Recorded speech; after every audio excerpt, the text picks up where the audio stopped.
नमस्ते जी। Good morning. Good morning everybody. कैसे हैं आप लोग?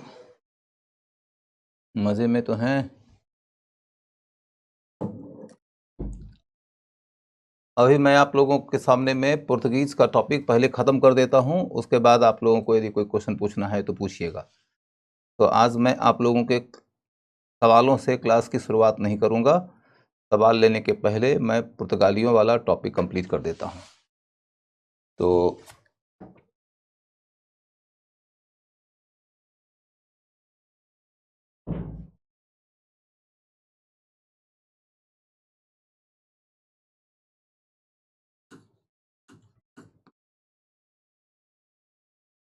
पुर्तगाली, इसके बारे में सबसे पहले मैंने आप लोगों को बताया था कि भाई पुर्तगाली पहला कौन आया था, पहला खोजकर्ता।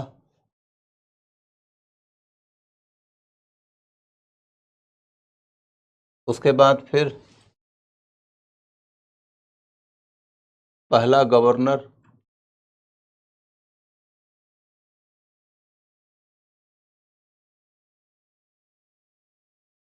उसके बाद फिर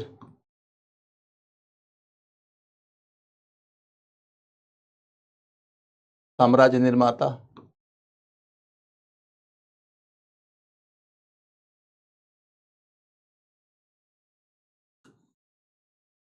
इसके बाद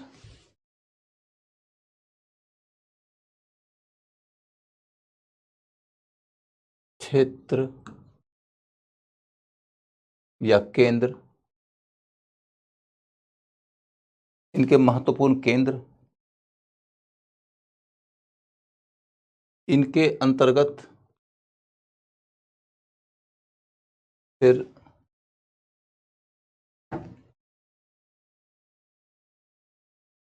विभिन्न शक्तियों के साथ संबंध,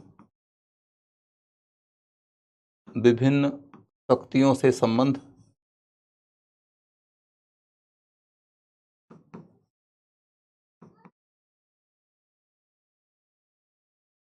विभिन्न शक्तियों से संबंध,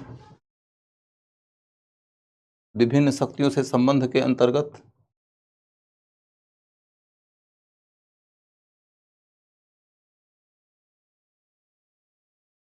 जमोरीन,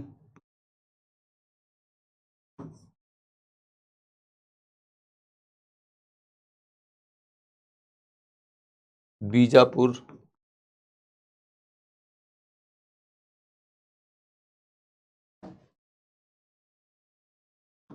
विजयनगर,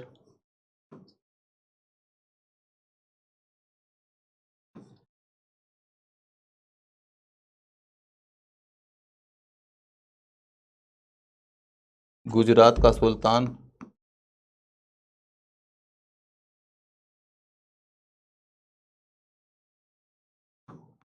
मुगल,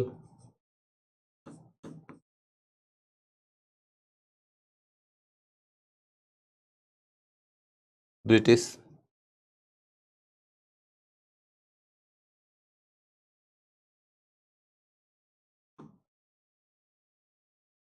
मराठा,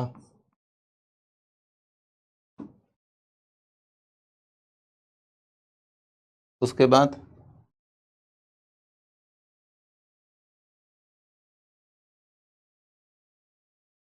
कारतेज, आर्मडा,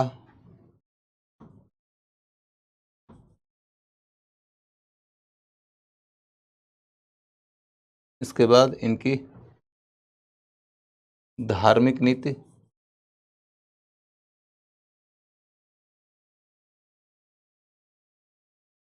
फिर इनका पतन, फिर इनका योगदान।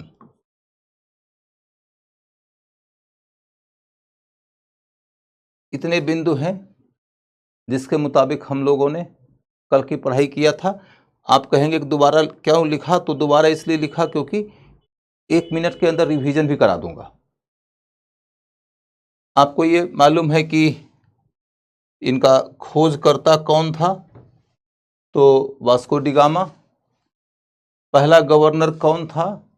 अल्मीड़ा, और अल्मीड़ा ने ही ब्लू वाटर की पॉलिसी शुरू किया था।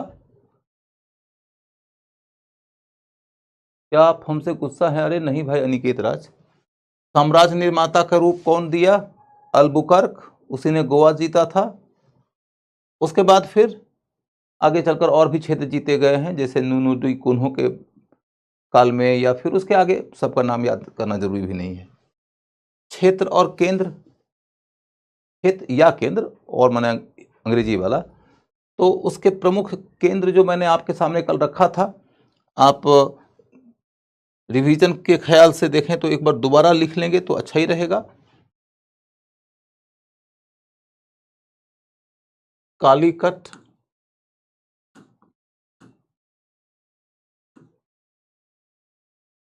कोचीन,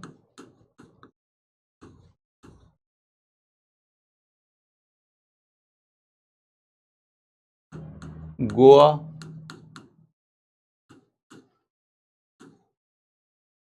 दीव,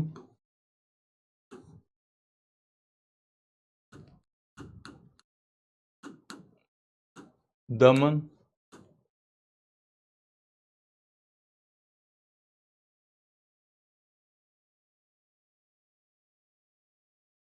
पौंडीचेरी,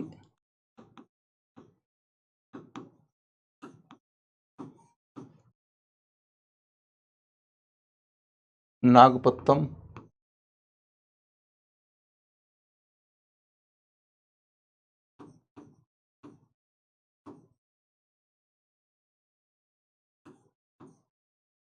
नागपत्तनम,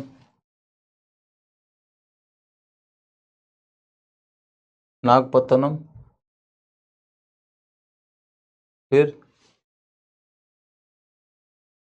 इधर इधर बम्बई छूट गया, बम्बई और तलसिट बसीन।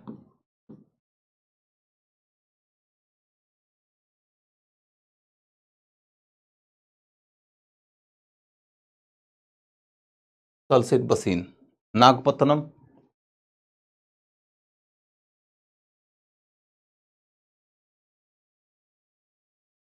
नागपत्तनम, उसके बाद फिर हुगली। ये सारे स्थल हैं, इनके केंद्र हैं। इन केंद्रों के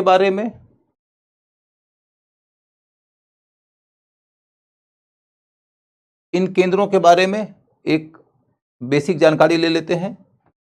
कालीकट किसे लिया था? जमोरिन से।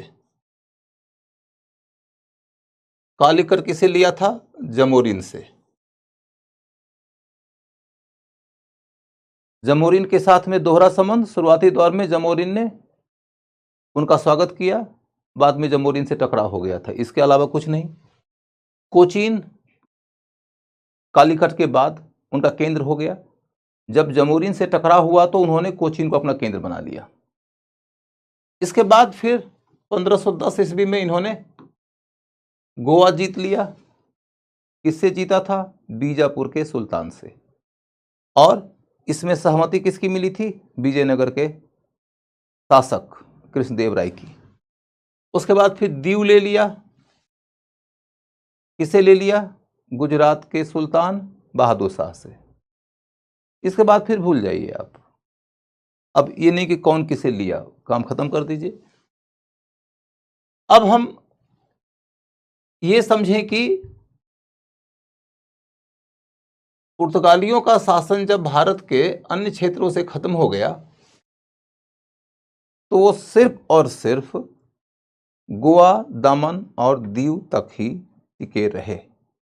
गोवा, दमन और दीव तक ही टिके रहे। तो ये एक केंद्र बन सकता है क्वेश्चन पूछने का कि कहां तक उनका शासन था। तो गोवा, दमन और दीव तक वो टिके रहे। 1961 में यहां से गए।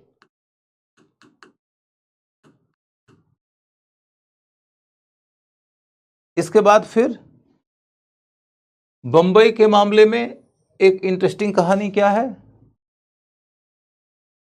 बंबई 1661 ईस्वी में ब्रिटिश किंग को उपहार में मिला।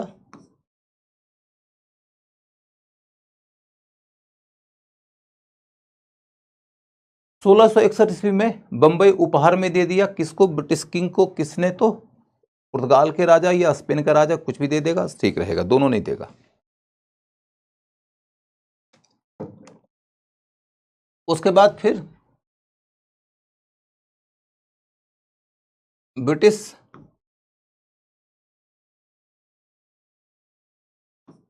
किंग ने इसे कंपनी को, माने ब्रिटिश कंपनी को, ईस्ट इंडिया कंपनी को लीज पर दे दिया,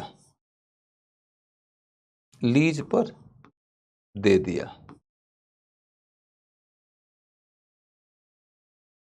ब्रिटिश कंपनी ने इसे लीज पर दे दिया। तो बंबई की कहानी खत्म। सलसीट बसीन वाला जो इलाका है, इसमें क्या है,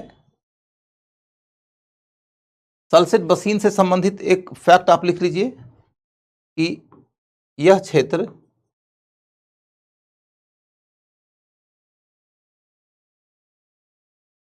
पुर्तगालियों से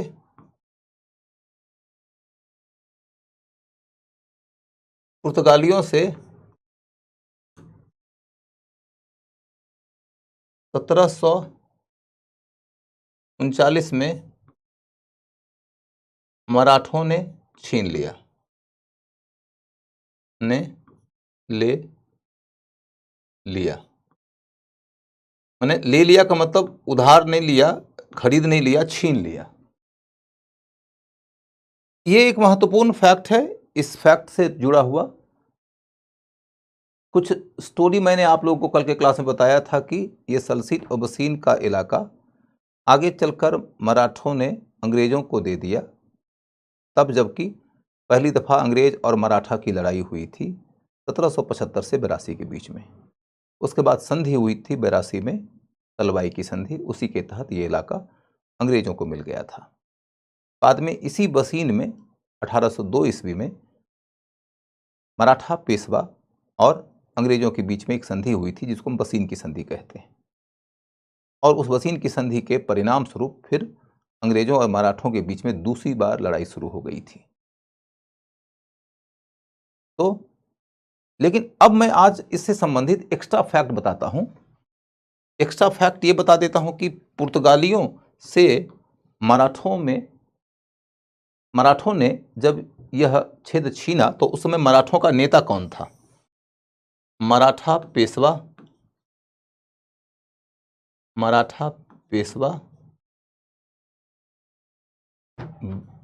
बाजीराव प्रथम। मराठा पेशवा बाजीराव प्रथम। मराठों में पेशवा का पोस्ट राजा के नीचे माना जाता था। राजा के नीचे सबसे बड़ा पदाधिकारी पेशवा होते थे।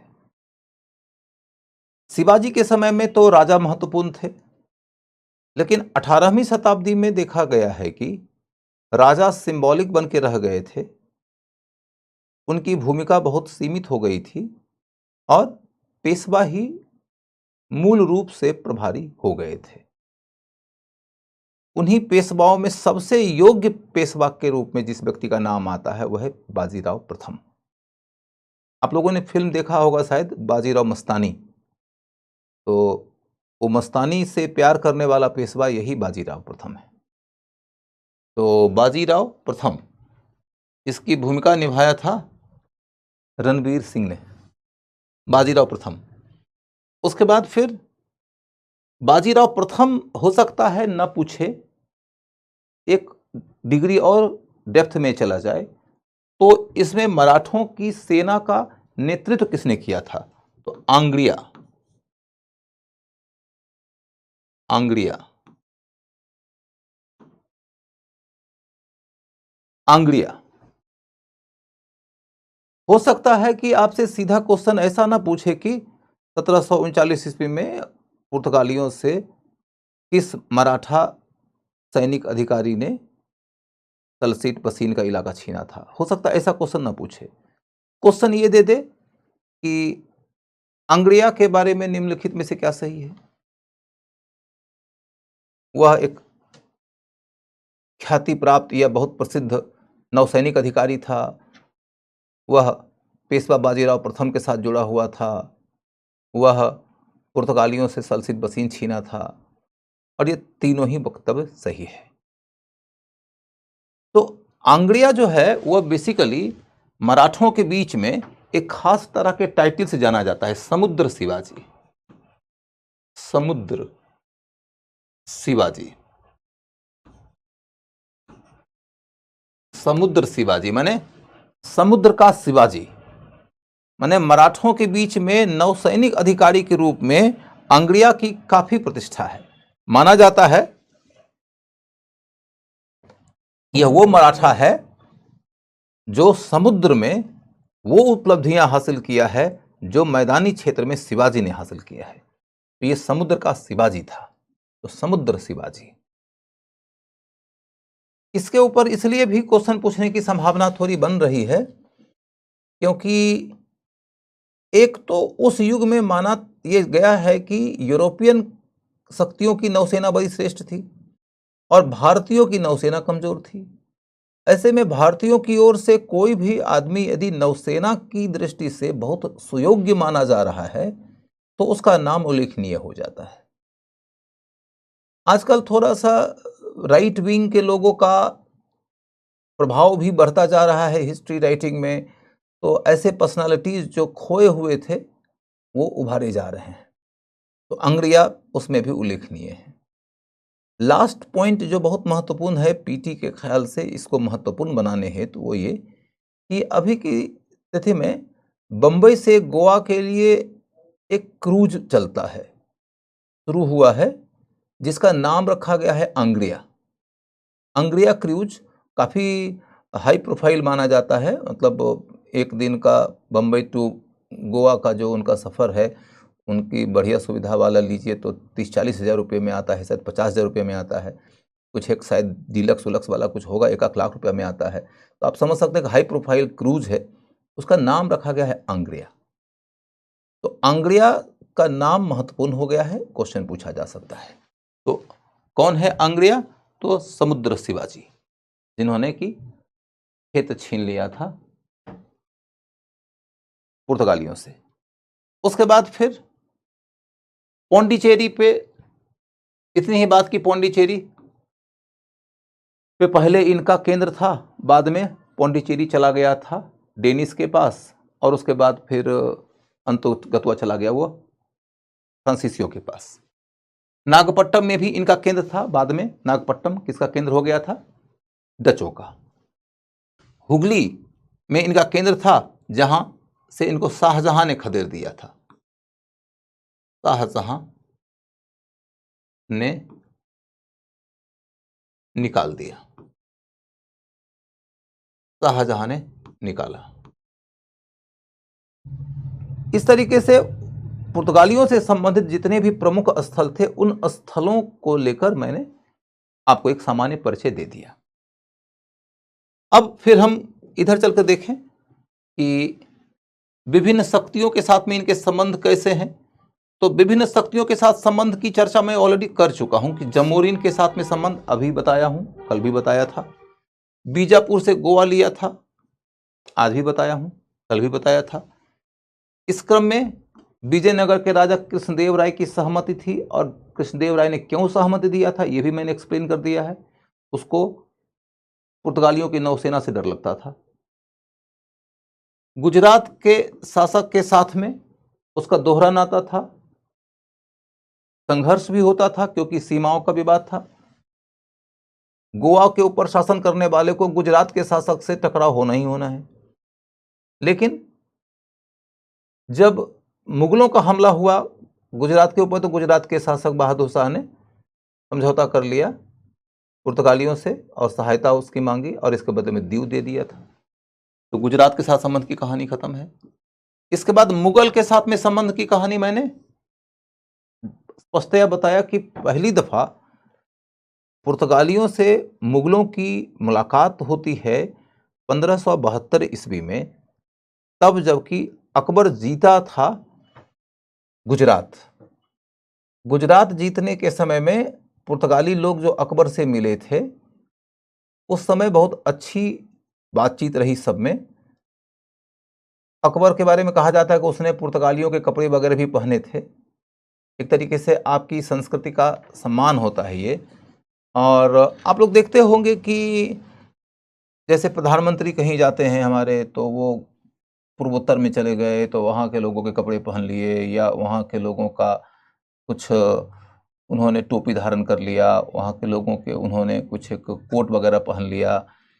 तो इससे दो तीन बातों की पुष्टि होती है। एक ये कि हमारा प्रधानमंत्री दूसरी संस्कृतियों के प्रति इम्पैथी रखने वाला है। इम्पैथी का मतलब है कि उनके प्रति लगाव, उनके प्रति आदर का भाव रखने वाला है।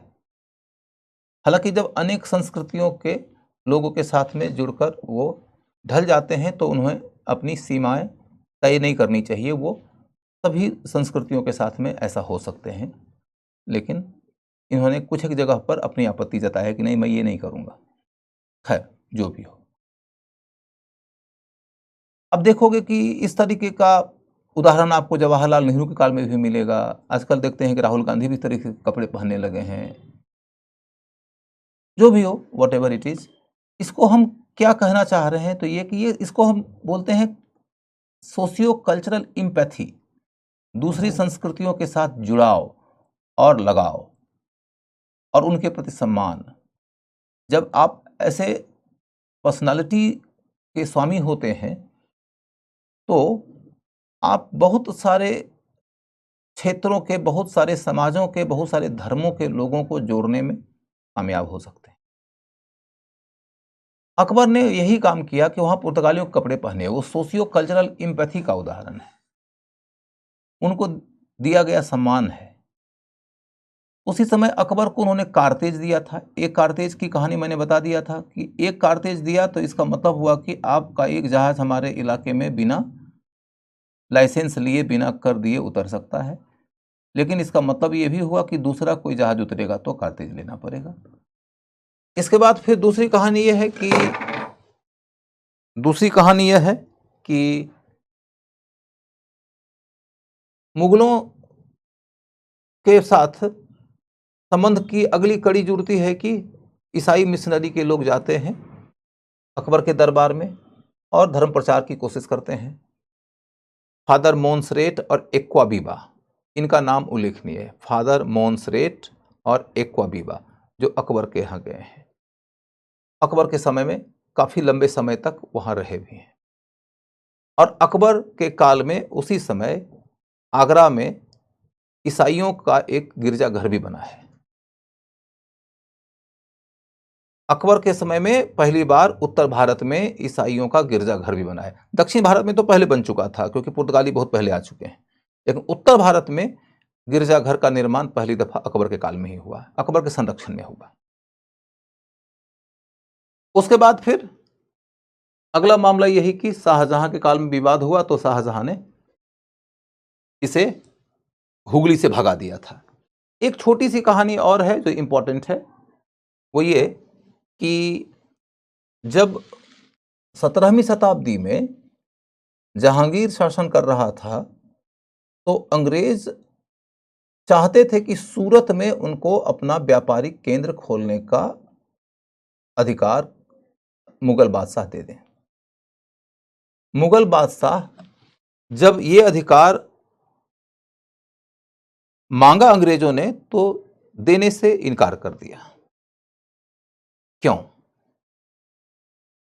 क्योंकि उन्हें लग रहा था कि हमने यदि सूरत में व्यापारिक केंद्र खोलने की अनुमति दिया अंग्रेजों को तो इससे नाराज हो जाएंगे पुर्तगाली, और पुर्तगालियों की नाराजगी से डरते थे मुगल, क्योंकि मुगलों को ये पता था कि नाराज पुर्तगाली समुद्र में हमको परेशान कर सकते हैं, समुद्र में परेशान कर सकते हैं, क्योंकि मुगलों के पास में अपनी नौसेना नहीं थी। ऐसा नहीं कि बिल्कुल नहीं थी, मुगलों के पास में बड़े बड़े जहाज थे, गंजे सवाई, रहीमी, लेकिन उनकी नौसेना कमजोर थी, पुर्तगालियों के मुकाबले कुछ भी नहीं थी।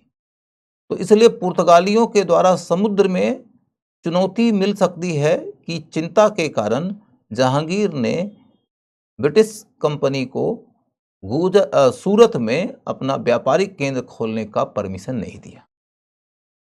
जब परमिशन नहीं दिया तो इसी समय अंग्रेजों ने सूरत के बगल में ही एक नौसैनिक लड़ाई में पुर्तगालियों को बुरी तरीके से हरा दिया। वो बड़ी महत्वपूर्ण लड़ाई है। आप में से कोई बता सकता है कि पुर्तगालियों को कौन सी लड़ाई में अंग्रेजों ने हराया था? पुर्तगालियों को कौन सी लड़ाई में अंग्रेजों ने हराया था?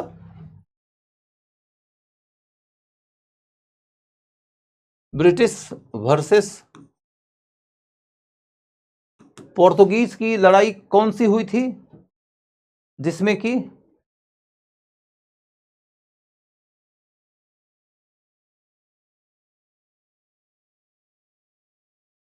कौन सी लड़ाई हुई थी?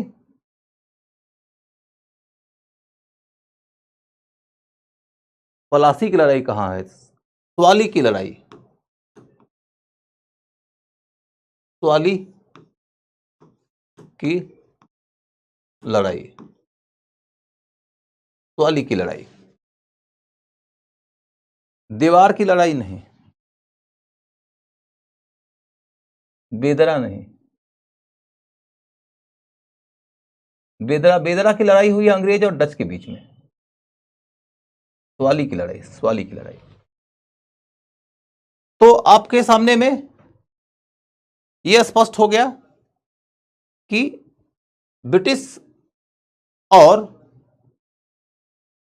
पुर्तगीज के बीच में से उन्होंने पहले पुर्तगीज को वरीयता दिया था क्योंकि उसे डरते थे, लेकिन जब बैटल ऑफ स्वाली में पुर्तगालियों ने अंग्रेजों को हरा दिया, बुरी तरीके से हरा दिया, तो अंग्रेजों को लगा कि अरे ये तो बहुत ताकतवर है, हमने अंग्रेज को कम आंका था, पुर्तगाली को ज़्यादा आंक लिया था, लेकिन ये पुर्तगाली यदि शेर है तो अंग्रेज तो दो शेर है, ये तो बब्बर शेर है। तो उसके बाद उन्होंने अंग्रेजों को सूरत में अपनी व्यापारिक कोठी खोलने की अनुमति दे दिया। हो सकता है कि क्वेश्चन कुछ इस तरीके से दे दे, कभी कभी हिस्ट्री में ना क्वेश्चन दिया जाता है कि चार कालक्रम चार घटना दे देंगे, कहेंगे इनका कालक्रम व्यवस्थित करोगे, कौन पहले का है कौन बाद का है। अब स्वाली की लड़ाई पहले और गुजरात में सूरत के क्षेत्र में अंग्रेजों की व्यापारिक कोठी खोलने की घटना बाद की है। आप यदि वर्ष में महीने में याद करेंगे तो आपकी जान निकल जाएगी। कहानी समझिए तो यह है कि स्वाली की लड़ाई में जब अंग्रेजों ने पुर्तगालियों को हराया, तब जाकर मुगलों को लगा कि अंग्रेजों को सूरत में व्यापारिक कोठी खोलने की अनुमति दे देना चाहिए, क्योंकि पुर्तगालियों से डरने की जरूरत नहीं है, अंग्रेज तो पुर्तगालियों से ज्यादा शक्तिशाली हैं। कहानी समझोगे तो कालक्रम अपने आप व्यवस्थित हो जाएगा। वर्ष याद करोगे तो छठी की वाली कहानी हो जाएगी। तो आपको यह समझना है कि हिस्ट्री में प्रायः कालक्रम आधारित क्वेश्चन आता है और ज्यादातर कालक्रम आधारित क्वेश्चनों का उत्तर कहानियों की समझ के आधार पर आप निकाल सकते हैं। तो यह मामला हो गया कि ब्रिटिश के साथ में संबंध को लेकर देखो तो क्या कहानी बनती है। ब्रिटिश के साथ में संबंध में तो एक संबंध हुआ स्वाली की लड़ाई,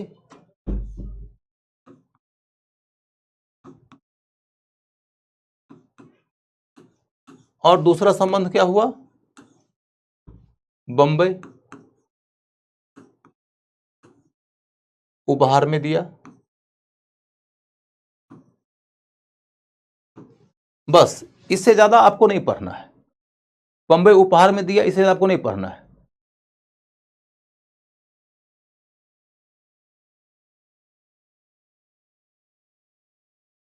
इसके बाद फिर मराठा। मराठा के बारे में मैंने ऑलरेडी आपको बता दिया। अब देखो कुछ बच्चे ऐसे हैं जो सजेशन पिलाने में ऐसा कंफर्ट लेवल फील करते हैं जैसे लगता है कि वो अमृत पिला रहे हैं, या फिर इतने डरे हुए हैं, इतने सहमे हुए हैं, इतने घबराए हुए हैं कि उन्हें लगता है कि कोई यदि मेरी उंगली पकड़ के लिखवा दे नोट्स तो मेरा नोट्स तैयार हो जाए। तुम इतने सजेस्टिव मत बनो कि जो तुमसे बहुत ज्यादा ज्ञानी अनुभवी हैं उनके सामने अपना सजेशन का घुट्टी लेकर बैठ जाते हो कि लो पिलाओ, लो पी लो। इतने सजेस्टिव मत बना करो। और दूसरी बात है कि इतना डर के, इतना घबरा के भी मत तैयारी करो। यार कलेक्टरी की तैयारी कर रहे हो। मैंने बड़े कैटेगोरिकली तुम लोगों को कल बताया कि मैं कौन से पैटर्न पर नोट्स तैयार करवा रहा हूं तुम्हारा। आज के क्लास की बात मैंने कहा कि कल जितना मैंने बता दिया था मैं उसे रिवाइज करवा रहा हूं। रिवाइज कराने के वक्त में भी लिखाना पड़ता है क्या? मूर्खता की कौन सी पाठशाला में डिग्री लेकर आए हो तुम? रिवाइज करने के वक्त में भी लिखवाया जाता है।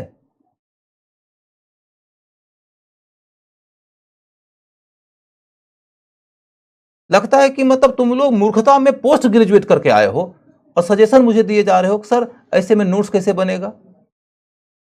साष्टांग खड़े हो जाओ फिर नोट्स बन जाएगा। हिमालय पर्वत जाके पढ़ाई करो तब नोट्स बन जाएगा।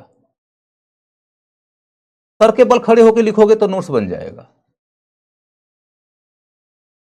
नोट्स कैसे बनेगा? नोट्स कैसे बनेगा?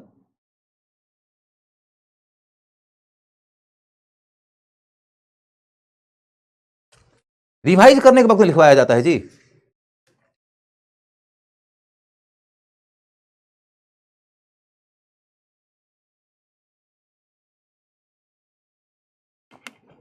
दीव तो प्राप्त हुआ था बहादुर शाह से, गुजरात का सुल्तान था बहादुर शाह।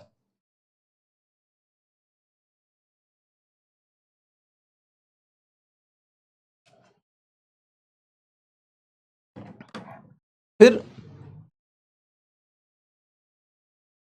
आपके सामने में यह स्पष्ट हो गया कि कौन से शासक के साथ, कौन सी शक्ति के साथ में पुर्तगालियों की क्या से क्या नीति रही थी।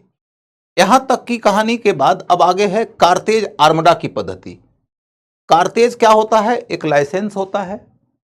लाइसेंस जिसके लिए आपको एक रकम चुकाना पड़ेगा। इस रकम के भुगतान के बाद आपको कारतेज यानी लाइसेंस पुर्तगाली देते थे और उसी कारतेज के साथ आप पुर्तगालियों के प्रभुत्व वाले समुद्री इलाके में अपने जहाज के साथ उतर सकते थे।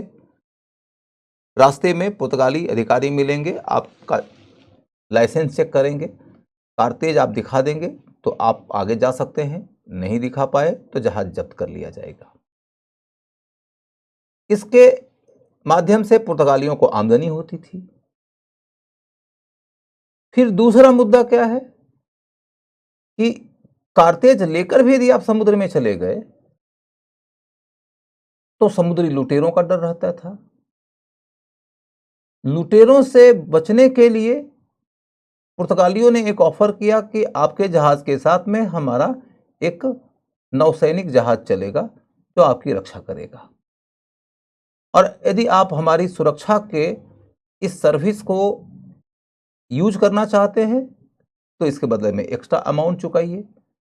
और ये पुर्तगालियों की आमदनी का महत्वपूर्ण स्रोत हो गया, जिसको कारतेज आर्मडा या कारतेज काफिला पद्धति भी कहते हैं।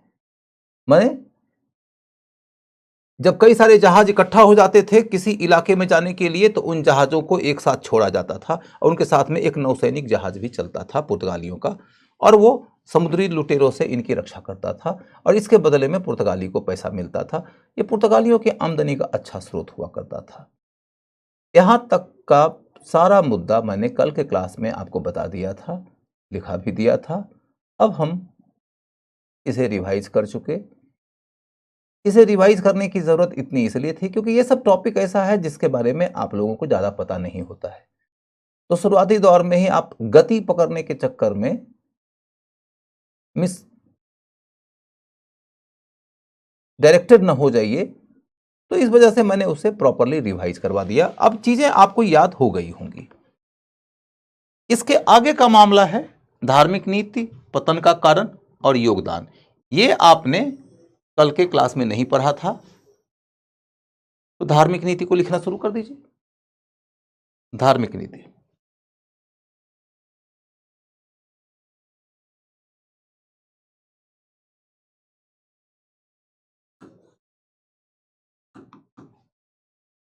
धार्मिक नीति। सर ये समुद्री लुटेरे कौन थे? समुद्री लुटेरे बेटा कोई भी हो सकता है। जैसे तुम कल्पना करके देखो ना कि तुम्हारे समाज में चोर, बदमाश, डाकू, लुटेरे तो रहते हैं ना। तो उसी तरीके से समुद्र के इलाके में भी लुटेरे होते हैं। तो समुद्र के इलाके में जो लुटेरे होते हैं वो समुद्र में घर बना के थोड़े रहते हैं, लेकिन उन लोगों को समुद्र के इलाके में जाते हुए व्यापारियों की लूट से आमदनी होती है। तो ऐसे लोग ही प्राय होते थे जो नौसेना के कोई रिटायर्ड अधिकारी होते थे या अच्छे तैराक होते थे, उनको नाव, जहाज आदि चलाने में निपुणता होती थी, थोड़े हथियारबंद होते थे। वो सब लोग व्यापारियों के जहाजों पे हमला कर देते थे। व्यापारी के पास में तो बेचारे के पास पैसे हैं, माल है, हथियार तो है नहीं, वो डर के मारे दे देगा सब कुछ। जिस तरीके से कोई व्यापारी रास्ते से गुजर रहा है और साथ में जुड़े हुए किसी सुनसान इलाके में कोई डकैत, कोई छीन झपट करने वाला उनको कनपट्टी पे बंदूक सरा दे तो बेचारे अपने सारा माल दे देंगे। वैसे ही समुद्र के अंदर भी लुटेरे हुआ करते थे। वो कोई स्टेट का लुटेरा नहीं होता था। राज्य जब करेगा, राज्य की सेना जब करेगी तब तो राजनीतिक लड़ाई हो जाएगी। लेकिन समुद्री लुटेरा का मतलब एक इंडिपेंडेंट कैपेसिटी में काम करने वाले डकैत, अपराधी, इस तरीके से कह सकते हैं। और वो तो आज भी होते हैं दोस्त। आज भी समुद्री इलाके में लूटपाट का काम होता है और बड़े पैमाने पे होता है। उसके ऊपर तो हॉलीवुड में कई फिल्में बनी है। ठीक है। तो धार्मिक नीति, धार्मिक नीति के तहत क्या है कि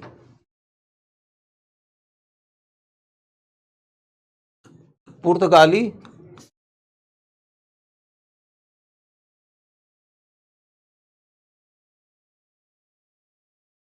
कैथोलिक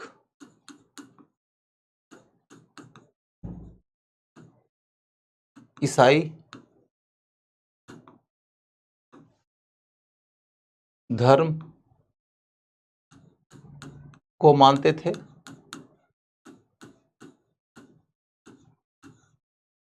कैथोलिक ईसाई धर्म को मानते थे। यहां पर ना आपको थोड़ी सी समझदारी इस तरीके से दिखाने की जरूरत पड़ेगी कि पुर्तगाली के अलावे कई कंपनियां और आई हैं जो मैंने कल दिखाया था आपको। पुर्तगाली है, उसके बाद में डच है, ब्रिटिश है, फिर डेनिश है और फ्रेंच है। मैंने संक्षेप में लिखा क्योंकि कल मैंने पूरा नाम तो लिखा ही है, बोल तो रहा ही हूं। डच माने जो हॉलैंड से आए थे। ये लोग आए थे जहां से वहां पर प्रोटेस्टेंट धर्म है। प्रोटेस्टेंट धर्म, प्रोटेस्टेंट धर्म था वहां पर। और यहां भी जो ब्रिटिश लोग थे वो भी प्रोटेस्टेंट थे। प्रोटेस्टेंट, डेनिश भी प्रोटेस्टेंट थे।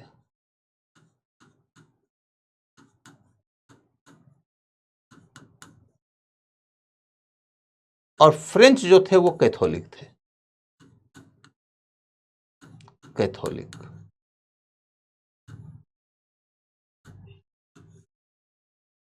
आप ये समझिए कि ईसाई धर्म के अंदर दो धाराएं हैं, एक है कैथोलिक, एक है प्रोटेस्टेंट।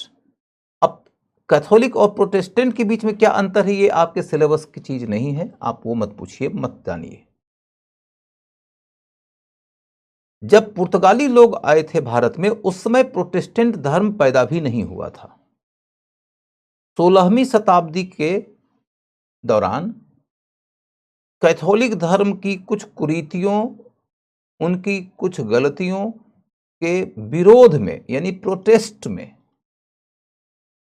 एक आवाज उठी और इसके तहत यह बात कही गई कि वास्तविक ईसाई धर्म क्या है।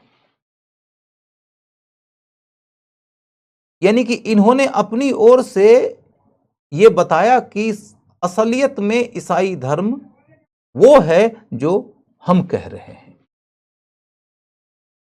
इस तरीके से जो धर्म उभरा उसको कहते हैं प्रोटेस्टेंट धर्म, यानी ट्रेडिशनल परंपरागत ईसाई धर्म यानी कैथोलिक धर्म के विरोध से निकला हुआ धर्म प्रोटेस्टेंट धर्म है। ये भी ईसाई, वो भी ईसाई, दोनों ईसाई हैं। दोनों का अपना अपना दावा यह है कि ईसाई धर्म सच में क्या है वो हम जानते हैं। यानी दोनों गॉड को मानते हैं, दोनों ईसा मसीह को मानते हैं, दोनों बाइबल को मानते हैं, लेकिन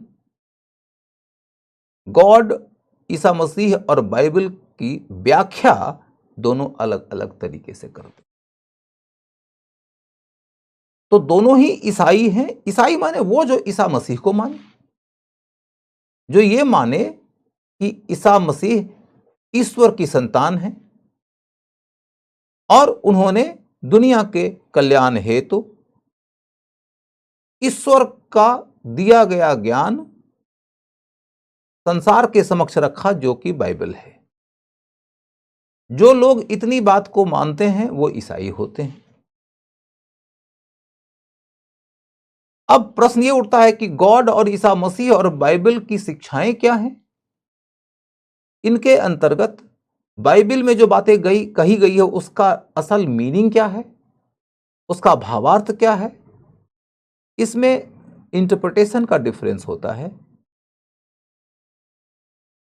इसी आधार पर दो ग्रुप बना, एक बना कैथोलिक, एक बना प्रोटेस्टेंट। तो पुर्तगाली जो थे वो कैथोलिक थे। इनका धार्मिक व्यवहार कट्टर था, व्यवहार कट्टर था। यानी कि जितने भी यूरोपीय भारत में आए हैं उनमें से किसकी धार्मिक नीति सबसे ज्यादा कट्टर थी, तो पुर्तगालियों की।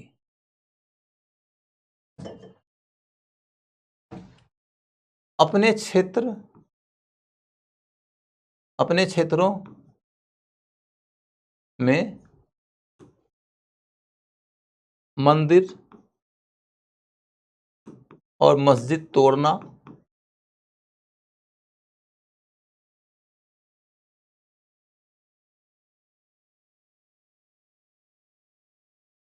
बलपूर्वक धर्मांतरण कराना,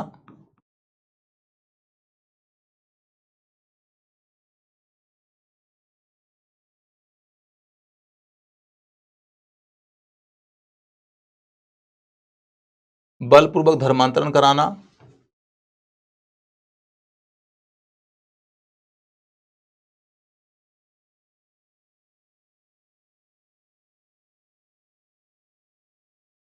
एवं भारतीय महिलाओं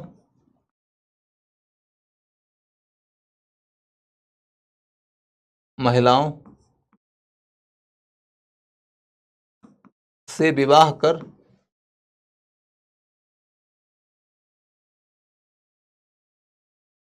संतान पैदा करना,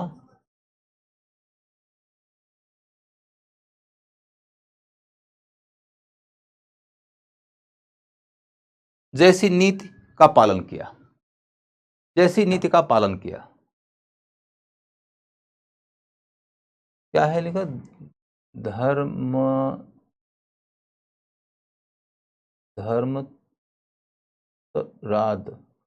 क्या लिखा है, धर्मांध। मैंने क्या वर्ड लिखा है, तुम हिंदी में लिख दो भैया। तुम रोमन लिपि में हिंदी लिखोगे तो कई दफा पढ़ने में भी दिक्कत होती है। आधुनिक भारत का पीडब्ल्यू का संपूर्ण नोट्स नहीं मिला है सर। बेटा ये एडमिनिस्ट्रेटिव डिपार्टमेंट का काम है, आप उनसे बात करिए, मैनेजमेंट वालों को ये मैसेज भेजिए, मुझे नहीं मालूम है, क्योंकि उस नोट्स के देने वेने में मेरी भूमिका नहीं होती है, तो ये भूमिका उनकी है, वो जानेंगे। जो भी हो, पुर्तगाली कैथोलिक ईसाई धर्म को मानते थे। इनका धार्मिक व्यवहार कट्टर था। अपने क्षेत्रों में मंदिर मस्जिद तोड़ना, बलपूर्वक धर्मांतर कराना एवं भारतीय महिलाओं से विवाह कर संतान पैदा करना, ये इनकी नीति थी।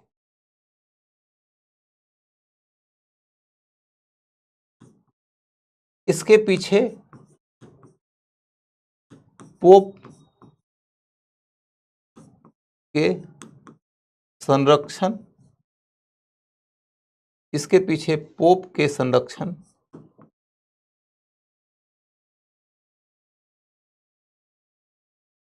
के वादे की भी भूमिका थी।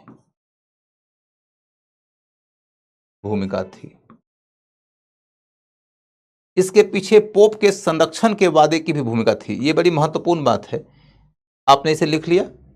इसके पीछे पोप के संरक्षण के वादे की भी भूमिका थी। अब आप इसको समझिए थोड़ा। समझने की कहानी यह है कि पोप कौन है। तो ईसाई धर्म में सबसे पहले पॉइंट आपको यह याद रखना है कि प्रोटेस्टेंट धर्म का उभार 16वीं शताब्दी में हुआ है, जबकि पुर्तगाली भारत आए थे पहली दफा 1498 ईस्वी में। उस समय प्रोटेस्टेंट धर्म पैदा भी नहीं हुआ था। प्रोटेस्टेंट धर्म की शुरुआत 1517 ईस्वी से मानी जाती है, यानी 16वीं शताब्दी से। अब फिर ये गौर करने लायक कहानी है कि जब पुर्तगाली भारत की ओर आ रहे थे तो उस समय ईसाई धर्म का सबसे बड़ा हेडक्वार्टर हुआ करता था रोम में, वेटिकन सिटी में, और वहां पर उनका सर्वोच्च लीडर होता था जिसको पोप कहते थे। पोप दुनिया के सभी ईसाइयों का लीडर था और उसकी बात कोई काटते नहीं थे, राजा भी नहीं काटते थे। तो पोप ने पुर्तगालियों को यह कहा कि तुम भारत की ओर जाओ, जा रहे हो तो जाओ, राज्य की स्थापना करना चाहते हो करो, व्यापार करना चाहते हो करो, मुझे एक बात का आश्वासन दो कि वहां के लोगों को तुम ईसाई बनाओगे। यदि तुम वहां लोगों को ईसाई बनाने में सक्रिय भूमिका निभाए तो हम तुमको एक वचन देते हैं कि यूरोप से कोई दूसरी राजनीतिक शक्ति, यूरोप के किसी दूसरे देश की सरकार तुम्हारे उस इलाके में प्रतिस्पर्धा करने के लिए नहीं जाएगी, हम किसी को जाने ही नहीं देंगे। तो फिर पोप से किए गए वादे को निभाने के लिए वो अति उत्साही है, इस सोच के साथ कि धर्मांतरण कराते रहेंगे हम, पोप हमसे खुश रहेगा और पोप फिर किसी को आने ही नहीं देगा। तो इतने बड़े इलाके में हम ही हम होंगे। लेकिन फिर आप देख रहे हो कि 17वीं शताब्दी में इनको अंग्रेजों ने, डचों ने, सबने चुनौती दिया। तो बात यह है कि चूंकि इस बीच में प्रोटेस्टेंट धर्म उभर आया और हॉलैंड में प्रोटेस्टेंट धर्म हो गया, इंग्लैंड में प्रोटेस्टेंट धर्म हो गया, वो लोग पोप की बात मानेंगे ही नहीं। ये लोग खुलेआम पोप की आलोचना कर रहे हैं, पोप की धज्जियां उड़ा रहे हैं। यूरोप में तो प्रोटेस्टेंट और कैथोलिक के बीच में लड़ाई हुई है, लाखों लोग मरे उस लड़ाई में। तो ऐसी स्थिति में डच और ब्रिटिश ने पुर्तगालियों को भारत के इलाके में जो चैलेंज किया, उससे पोप इनको बचा नहीं सकते थे, क्योंकि ये लोग पोप के दायरे से बाहर के लोग थे। यूरोप के जिन देशों में कैथोलिक धर्म था, उन देशों में कुछ हद तक पोप का प्रभाव बाद के काल में भी बना रहा, लेकिन जिन देशों में प्रोटेस्टेंट धर्म आ गया उन देशों में पोप का प्रभाव कुछ भी नहीं था। ठीक है। विदेश मंत्री आईएएस होते हैं क्या? विदेश मंत्री भी आईएएस होते हैं क्या सर? विदेश क्या पूछता है? विदेश मंत्री हमारे कानून और संविधान के मुताबिक वो भी हो सकते हैं जो 10वीं पास भी नहीं हो। विदेश मंत्री होने के लिए कोई डिग्री नहीं चाहिए। विदेश मंत्री होने के लिए कोई कंपटीशन पास होना ज़रूरी नहीं है। विदेश मंत्री होने के लिए सिर्फ और सिर्फ उतनी ही योग्यता चाहिए जो योग्यता एक सांसद बनने की है। सांसद बनने की योग्यता आप में है तो आप मंत्री बन सकते हैं। मंत्री बनने की योग्यता है ही तो आप कोई भी मंत्री बन सकते हैं, आप प्रधानमंत्री भी बन सकते हैं। और सांसद बनने के लिए शिक्षा की कोई योग्यता ही नहीं है। समझ गए? यदि आपने सवाल पूछा होता कि विदेश सचिव कौन हो सकते हैं, सेक्रेटरी कौन हो सकते हैं, तो इसका उत्तर होता कि वो जो यूपीएससी के रास्ते से होने वाले इंडियन फॉरेन सर्विसेज के एग्जाम को पास करते हैं। ये और बात है कि आज की तिथि में हमारे विदेश मंत्री जो हैं वो भी इंडियन फॉरेन सर्विसेज से ही आए हैं, क्योंकि ये माना गया कि ये योग्य आदमी हैं, ये अनुभवी आदमी हैं, विदेश के मामले को ये बेहतर तरीके से हैंडल कर सकते हैं। तो विदेश के मामलों को हैंडल करने के लिए एक योग्य आदमी की खोज करते हुए उन्हें इस पद पर बिठा दिया गया। कानूनी बाध्यता नहीं है कि इतना पढ़ा लिखा आदमी ही विदेश मंत्री हो। हाँ, आप यदि बेहतर खोजना चाहते हैं, काबिल खोजना चाहते हैं, खोजना ही चाहिए काबिल। तो आपको जयशंकर जी जैसे लोगों की खोज करना पड़ेगा। जैसे वित्त मंत्री के लिए कोई योग्यता थोड़े न तय की गई है, लेकिन नरसिम्हा राव को जब 1990-91 के दौर में भारत में आर्थिक सुधार का कार्य करना था तो उन्हें लगा कि एक अनुभवी, ज्ञानी, बहुत निपुण, बहुत सिद्धस्थ अर्थशास्त्री लाया जाए, तो उन्होंने मनमोहन सिंह को बना दिया वित्त मंत्री। तो इसी तरह की बात होती है। चाहे तो कोई आदमी 8वीं फेल को भी, 8वीं ही नहीं 4थी फेल को भी वित्त मंत्री बना सकता है, इसमें कोई कानूनी अड़चन नहीं है। चलिए, तो अब देखो आपके सामने में यह स्पष्ट हो गया कि उनकी धार्मिक नीति क्या थी। इसमें एक छोटा सा फैक्ट आप लिख लो कि भारतीय महिलाओं से विवाह करके संतान उत्पन्न करने की जो नीति थी यह अलबुकर्क ने शुरू किया था। अलबुकर्क ने शुरू किया था। भारतीय महिलाओं से विवाह करके संतान उत्पन्न करने की नीति अलबुकर्क ने शुरू किया था। क्लियर है? अब इतनी कहानी में हम कह सकते हैं कि भैया धार्मिक नीति का मामला तो पूरा हो गया। तब है पतन। पतन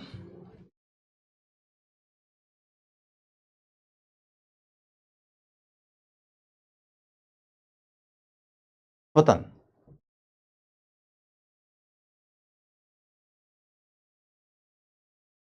पतन में कौन इनका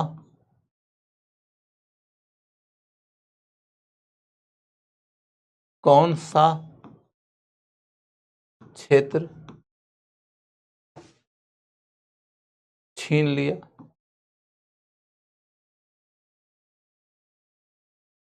कौन इनका कौन सा क्षेत्र छीन लिया? यह सबसे महत्वपूर्ण पाठ है क्वेश्चन के लिए। मेंस के अंदर यदि तैयारी करना होता, जो कि नहीं करना है तुमको इस सेक्शन के लिए, तो हम तैयारी कराते कि पुर्तगालियों का पतन क्यों हुआ, तो इसके लिए मेन कारण क्या क्या है। लेकिन प्रीलिम्स में सबसे ज्यादा इंपॉर्टेंट पॉइंट है क्वेश्चन पूछने के लायक कि पुर्तगालियों का कौन सा केंद्र किसने ले लिया। जैसे मैंने बताया था कि बंबई अंग्रेजों को दे दिया, तो जैसे मैंने बताया था आपको कि हुगली से शाहजहां ने खदेड़ दिया, या फिर इनसे सालसित बसीन का इलाका मराठों ने छीन लिया, अंग्रिया ने छीन लिया। तो इस तरीके के फैक्ट्स की उपयोगिता ज्यादा है।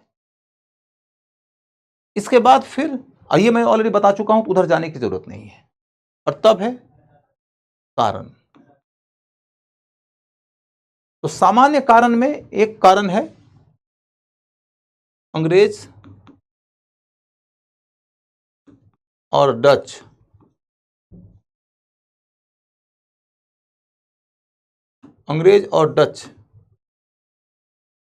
की नौसेना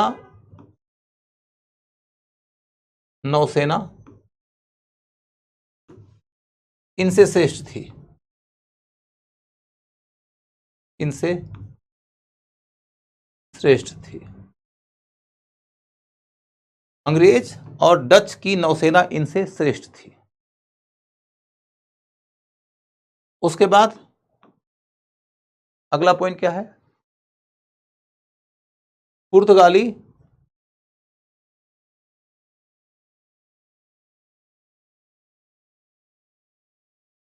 की धार्मिक नीति कट्टर थी। धार्मिक नीति कट्टर थी। तो इसलिए इनका कभी भी भारत के आम लोगों के साथ में भावात्मक और सामाजिक विकास या गठजोड़ नहीं हो पाया। तो यह भी इनके पतन का एक कारण बन गया। और पोप का संरक्षण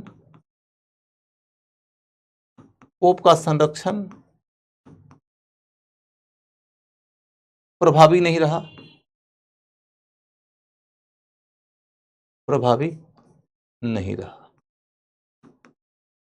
मैंने पोप ने कहा था कि जाओ आगे बढ़ो, तुम्हारे पीछे से कोई नहीं आएगा यूरोप से। लेकिन जब प्रोटेस्टेंट धर्म आ गया तो पोप का संरक्षण प्रभावी नहीं रहा, महत्वपूर्ण नहीं रहा।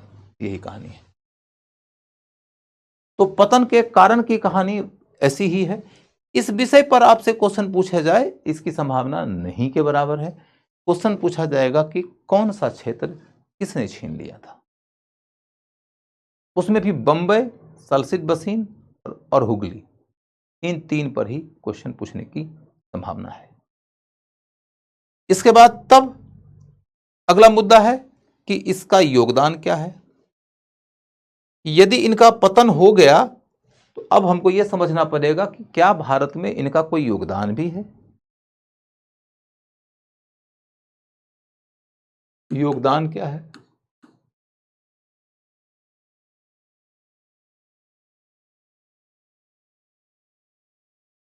योगदान की बात करके देखो तो एक महत्वपूर्ण योगदान यह है कि इनके रास्ते भारत में पहली दफा प्रिंटिंग प्रेस का आगमन हुआ। प्रिंटिंग प्रेस का आगमन हुआ।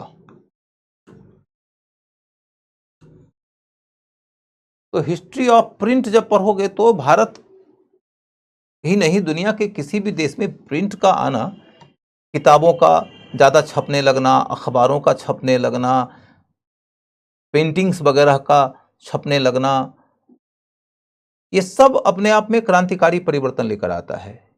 इससे विचार फैलते हैं, इससे शिक्षा फैलती है, इससे क्रांतियां होती हैं, इससे संविधान बनता है। क्योंकि विचारों से परिवर्तन आता है, लेकिन विचारों का प्रचार चाहिए, उसका प्रसार चाहिए। प्रसार के लिए क्या चाहिए? प्रिंटिंग। चाहे किताब के रास्ते हो, चाहे अखबार के रास्ते हो, पत्रिका के रास्ते हो, चाहे फोटोज के रास्ते हो, फोटो की प्रिंटिंग होती है। तो हिंदुस्तान में प्रिंटिंग के प्रेस की शुरुआत के लिए पुर्तगीज का एक अहम योगदान है। ये क्वेश्चन पूछा जाएगा। दूसरा पॉइंट क्या है कि सर क्या इन के धर्म परिवर्तन से इन्हें जनता का आक्रोश झेलना पड़ा। भैया झेलना पड़ा, मैंने कहा कभी इनका भारतीय लोगों के साथ सामाजिक संबंध नहीं हो पाया, तो हो तो गया, अब इसमें पूछने लायक क्या बात बची है। अब अगला मुद्दा है कि गोथिक कला शैली का विकास हुआ। गोथिक कला शैली का विकास। गोथिक कला शैली क्या है? गोथिक कला शैली का मतलब होता है जिस शैली के तहत आपने गिरजाघरों को बना हुआ देखा होगा, उस तरीके के भवन निर्माण की कोई भी परंपरा भारत में नहीं थी। लेकिन पुर्तगाली जब आए तो उन्होंने अपने यहाँ अपने लिए इस तरीके के गिरजाघर वगैरह का निर्माण कराया, ऐसे कुछ आवास का भी निर्माण कराया, ऐसे कुछ गेस्ट हाउस का भी निर्माण कराया। तो इसको हम कहते हैं गोथिक शैली। गोथिक एक स्थापत्य की शैली है। गोथिक स्थापत्य की शैली है। स्थापत्य माने भवन निर्माण। गोथिक स्थापत्य शैली की शुरुआत होती है। इसके बाद फिर अगला मामला क्या है? तो अगला मामला यह है कि कई नए फसल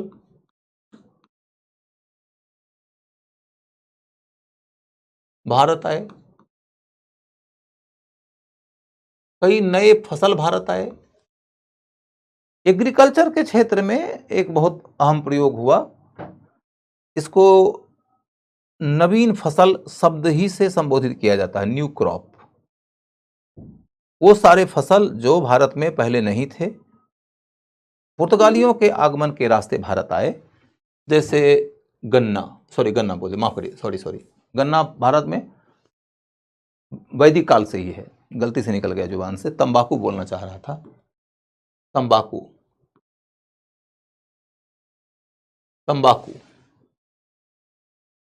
आलू, पपीता, काजू, अनानास,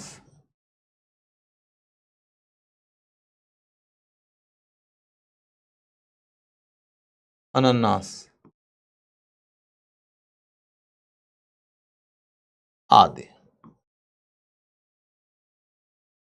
अब लंबा लिस्ट लेने की जरूरत नहीं है।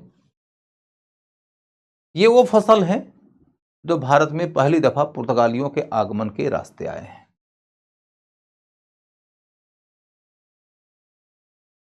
अब आपको इस विषय को लेकर आश्वस्त रहना चाहिए कि पुर्तगालियों से रिलेटेड कोई भी क्वेश्चन पूछा जाएगा तो हम बता देंगे। पुर्तगालियों से रिलेटेड कोई भी क्वेश्चन पूछा जाएगा तो हम बता देंगे। ठीक है। फाइनली मैं यह कह रहा हूं कि पुर्तगाली का मामला खत्म हो गया। सर शुगर केन नहीं बेटा, शुगर केन के बारे में मैंने बोला ना, मेरे जुबान से निकला था सिर्फ। मैंने कहा कि गन्ने की खेती हिंदुस्तान में वैदिक काल से हो रही है। उत्तर वैदिक काल में हमें अतरंजी खेरा वगैरह से गन्ने की खेती की जानकारी मिलती है। 6ठी शताब्दी ईस्वी पूर्व के दौर से पहली दफा हमको आम की खेती की जानकारी मिलती है। तभी तो आम्रपाली जैसी कैरेक्टर आपके सामने में आती है। गेहूं की जानकारी हमें मेहरगढ़ से नवपाषाण काल से ही मिल रही है। चावल की जानकारी हमें कोलडीहवा से सराय नहर के इलाके से मध्यपाषाण काल से ही मिल रही है। तो इसी वजह से बात होती है कुछ नए फसल जो इंडिया में आए हैं पुर्तगालियों के आगमन के रास्ते, उनमें से ये है। ठीक है सर, स्वाली की लड़ाई दोबारा समझा दीजिए। स्वाली की लड़ाई में समझाने लायक कब बचा ही क्या भैया। मैंने कहा कि अंग्रेज आए जहांगीर के पास में अनुमति मांगने कि हमको सूरत में व्यापारिक केंद्र खोलने का परमिशन दीजिए। जहांगीर ने नहीं दिया। कारण यह है कि उसको लग रहा था कि पुर्तगाली नाराज हो जाएंगे। उनकी नाराजगी से डरते थे क्योंकि पुर्तगालियों की नौसेना बड़ी है और मुगलों के पास में नौसेना कमजोर है। इस बात को भांप लिया अंग्रेजों ने। तो उन्होंने सोचा कि यदि हम पुर्तगाली को हरा देंगे तो अंग्रेज के बारे में मुगलों की सोच बदल जाएगी। उन्होंने सूरत के पास ही एक नौसैनिक लड़ाई में पुर्तगालियों को ध्वस्त कर दिया, बुरी तरीके से हरा दिया। ये खबर जब मुगल बादशाह को हुई तो उन्होंने अंग्रेजों को सूरत में व्यापारिक कोठी खोलने की अनुमति दे दिया। पुर्तगालियों को अंग्रेजों ने जिस लड़ाई में हराया वही है स्वाली की लड़ाई। स्वाली की लड़ाई के ऊपर आज तक क्वेश्चन नहीं पूछा गया है। मैं गेसवर्क के तरफ पर बोलता हूं कि ये आगे पूछा जा सकता है, और हो सकता है कि क्वेश्चन ऐसे पूछे, स्वाली की लड़ाई दे दे, सूरत में अंग्रेजों की व्यापारिक कोठी खुलने की बात दे दे, और ऐसे ही एक दो और घटना दे दे, और पूछे कि इनका कालक्रम व्यवस्थित करिए कि कौन घटना पहले की है, उसके बाद की कौन है, उसके बाद की कौन है। तो कालक्रम व्यवस्थित करने के लिए यदि क्वेश्चन देता है तो कई दफा ऐसा होता है कि दो तीन घटना जो एकदम करीब की होती है वैसा क्वेश्चन आ जाता है, तो बच्चे उसे याद करने के दौर में एकदम घबरा जाते हैं। मुश्किल है याद करना, और उससे ज़्यादा मुश्किल है याद रखना। लेकिन आपको ये देखने की कोशिश करना चाहिए कि कहीं इस तरह की घटनाओं में कुछ आपसी कनेक्ट तो नहीं है। प्रायः आपको कोई ना कोई कनेक्ट मिल जाएगा। जैसे कि स्वाली की लड़ाई जब अंग्रेजों ने जीती पुर्तगालियों के विरुद्ध, उसके बाद ही इसी युद्ध के बदौलत ही उनको सूरत में व्यापारिक कोठी खोलने की अनुमति मिली। तो आपके दिमाग में अब ये बात तो हमेशा ही ना स्पष्ट होगी कि स्वाली की लड़ाई जीते तो सूरत में केंद्र खोलने का परमिशन मिला। तो आपके दिमाग में कभी डाउट नहीं आएगा कि सूरत में व्यापारिक केंद्र पहले खोला कि स्वाली की लड़ाई पहले हुई। आप वर्ष के आधार पर याद करिएगा, महीने के आधार पर याद करिएगा तो याद नहीं रख पाएगा, क्योंकि दिमाग को इंटर रिलेशन याद रहता है, इवेंट और इवेंट का ईयर याद नहीं रहता है। कुछ देरों बाद भूल जाओगे तुम।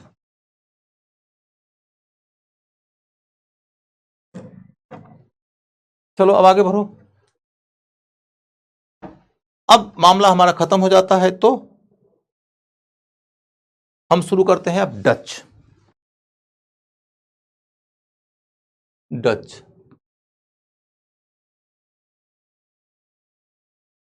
लीज का मतलब होता है कि एक निश्चित अवधि के लिए आपको कॉन्ट्रैक्ट के आधार पर दे दिया जाता है और आप उसके बदले में एक अमाउंट चुकाते हैं।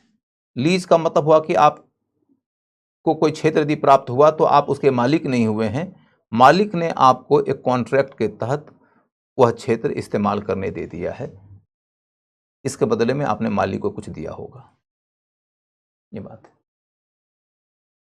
डच डच के बारे में इनका केंद्र,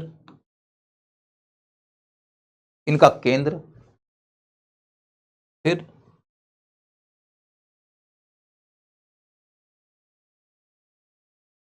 पुर्तगाली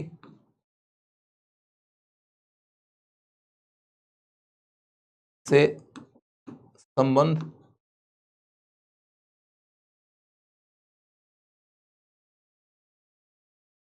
ब्रिटिश से संबंध,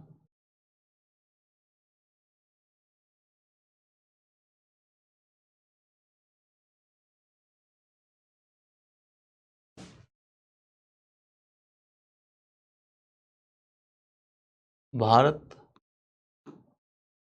में योगदान, भारत में योगदान। मैंने आपको कल के क्लास में ही बताया था कि डचों के बारे में आप एक पैराग्राफ से ज्यादा कुछ नहीं पढ़िए।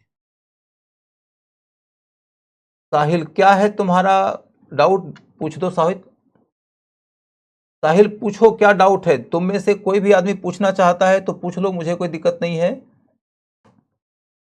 लेकिन मैं आपके सवाल का इंतजार करता रहूंगा तो टाइम बीतेगा, इसलिए आप जल्दी करो।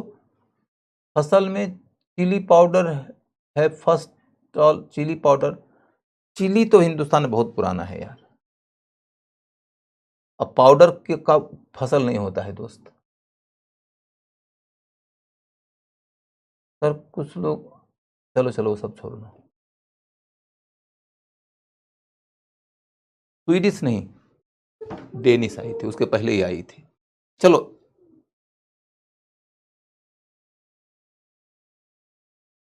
अब मैं आप लोगों की तरफ यदि देखता रह जाऊंगा तो समय खराब हो जाएगा। Sir left wing right wing क्या है? इस क्लास में लेफ्ट विंग राइट विंग बोलने की क्या जरूरत है ज्यादा? अभी मैंने आपको बताया राइट विंग के बारे में बस एक लाइन की, अभी सरकार में लोग जो हैं उनको पसंद है, लेकिन इस क्लास की जरूरत नहीं है, मैं उतना ज्यादा डिटेल में नहीं जाऊंगा। चलो, डच के बारे में सबसे पहला पॉइंट, इनके प्रमुख केंद्र कौन कौन से हैं? तो एक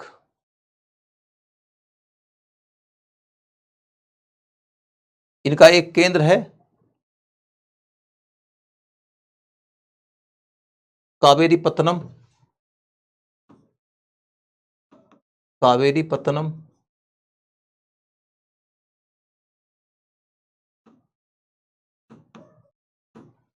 पुलिकट,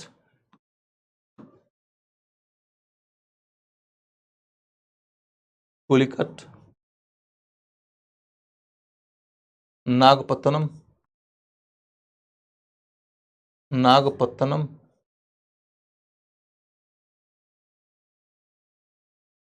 पुलिकट, नागपत्तनम।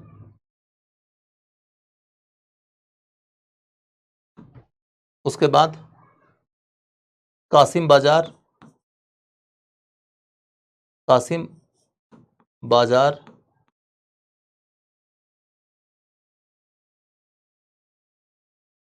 ढाका,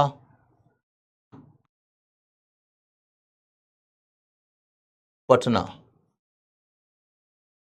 ढाका, पटना।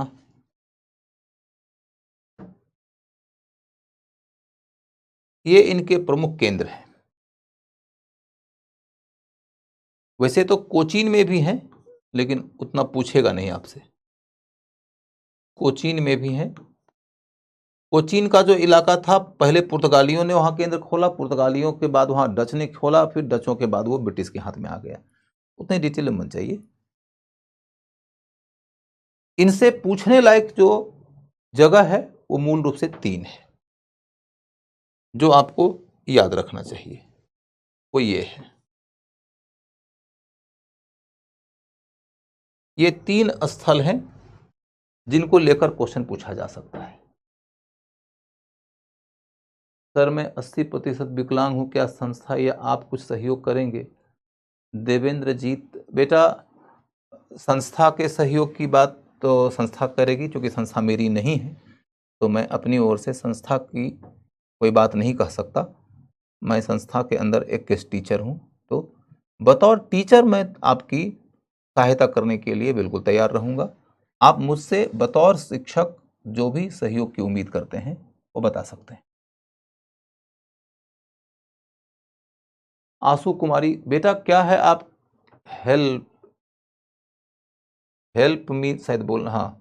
तो बेटा तुम बताओ कि क्या पूछना चाहती हो, क्या सहयोग चाहिए आपको, आपकी सहायता किस तरीके से करूं, सो बोलो। पीडब्ल्यू का संपूर्ण बुक लूं या आपकी बताई हुई बुक? पीडब्ल्यू की संपूर्ण बुक के बारे में मुझे नहीं मालूम है कि उसमें संपूर्ण बुक में क्या क्या बातें होंगी। मैं जो किताब पढ़ने के लिए बोल रहा हूं वो एक बेसिक टेक्स्ट है, बड़े विद्वान के द्वारा लिखी गई किताब है, उसको पढ़िए। पीडब्ल्यू की संपूर्ण बुक नोट्स होगी। नोट्स पढ़ना तभी उपयोगी होगा जब आप एक बेसिक टेक्स्ट भी पढ़ते हैं। यदि आप सोच रहे हैं कि हम कम से कम किताब पढ़ें, तो भी आपको एनसीईआरटी तो पढ़ना ही चाहिए। हर सेक्शन से संबंधित एक एक किताब तो पढ़ना ही चाहिए।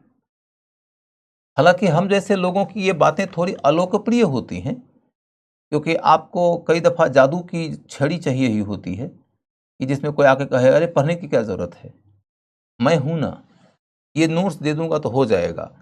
ये वो लोग हैं जो साल भर तुम्हें मूर्ख बनाते हैं, ये धूर्त लोग होते हैं, और इनकी धूर्तता से और तुम्हारी मूर्खता से जो अंतिम परिणाम आता है वह है तुम्हारे आंखों से खून का आंसू।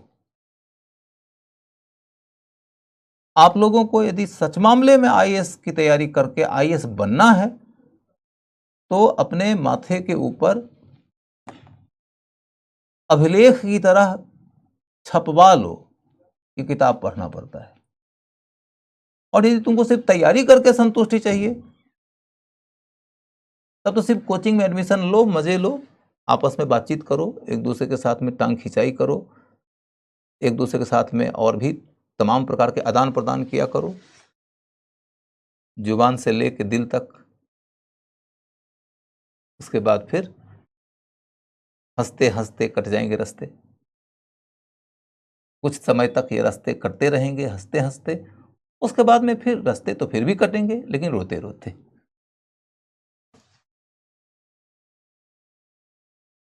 तो इनके 3 प्रमुख केंद्र हैं। पहले इनका हेडक्वार्टर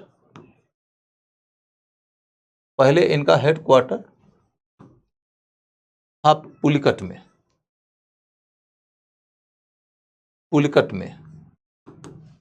बाद में नागपट्टनम में हो गया।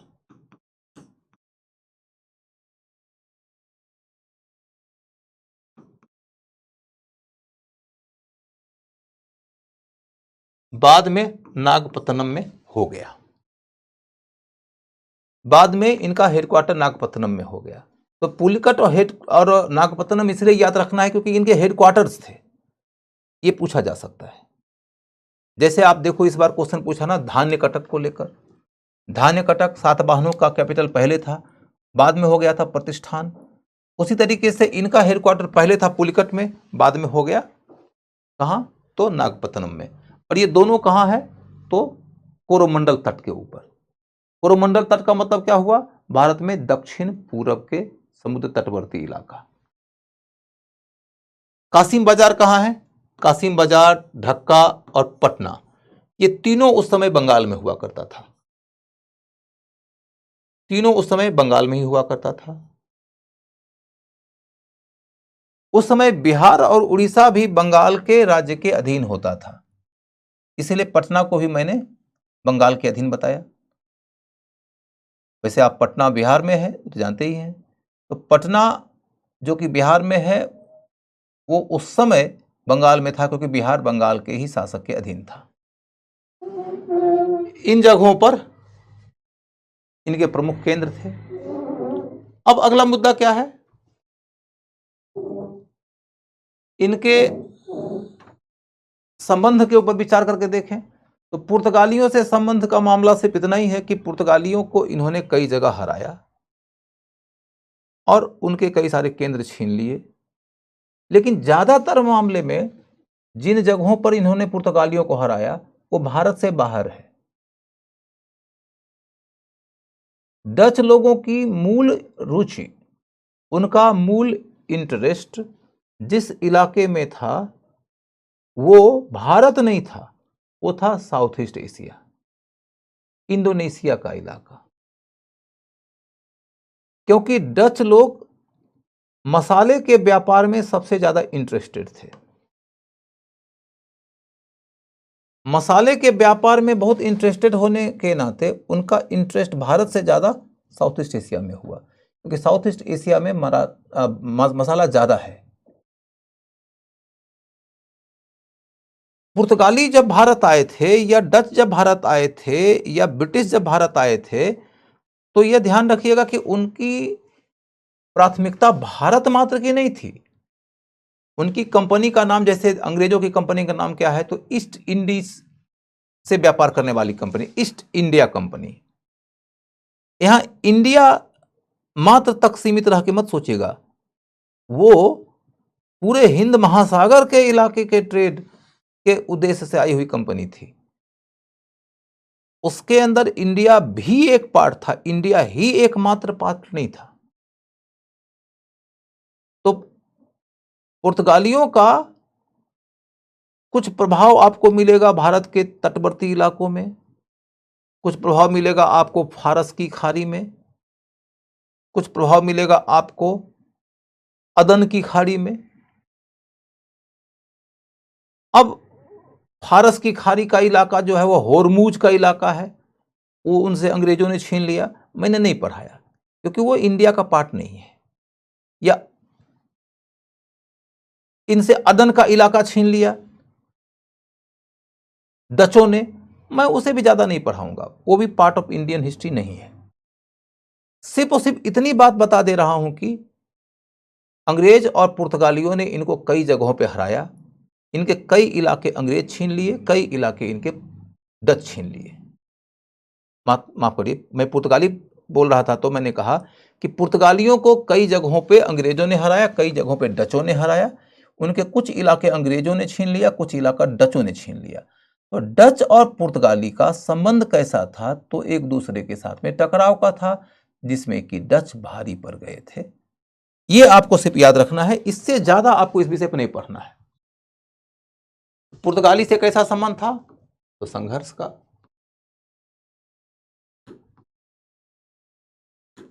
और पलड़ा इनका भारी रहा, पलड़ा इनका भारी।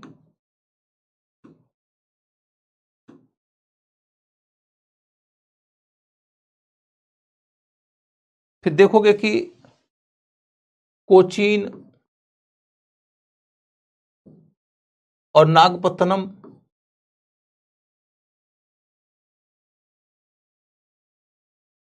में पहले पुर्तगाली थे और बाद में डच आए थे। पहले पुर्तगाली थे, बाद में यहां डच आए थे।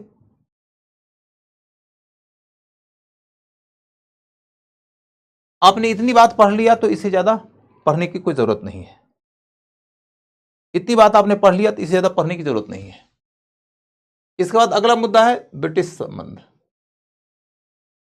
डचों का अंग्रेजों से क्या संबंध था? डचों का अंग्रेजों से क्या संबंध था? Dutch and British.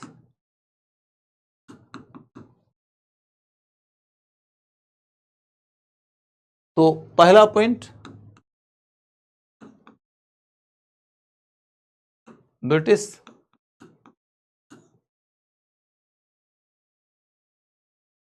के मुकाबले में डच नहीं टिक पाए।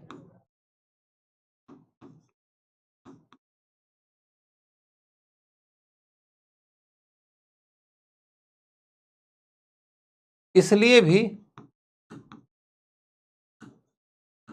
भी उन्होंने इंडोनेशिया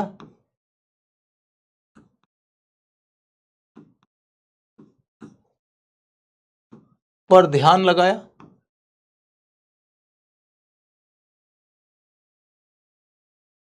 उन्होंने अपना ध्यान केंद्रित किया इंडोनेशिया पर। उसका एक कारण यह भी था कि वो डच से मुकाबला, ब्रिटिश से मुकाबला करने की स्थिति में नहीं थे। ब्रिटिश उनकी तुलना में बहुत ताकतवर थे। और एक दूसरी बात है कि डच को मूलतः मसाला का व्यापार करना था।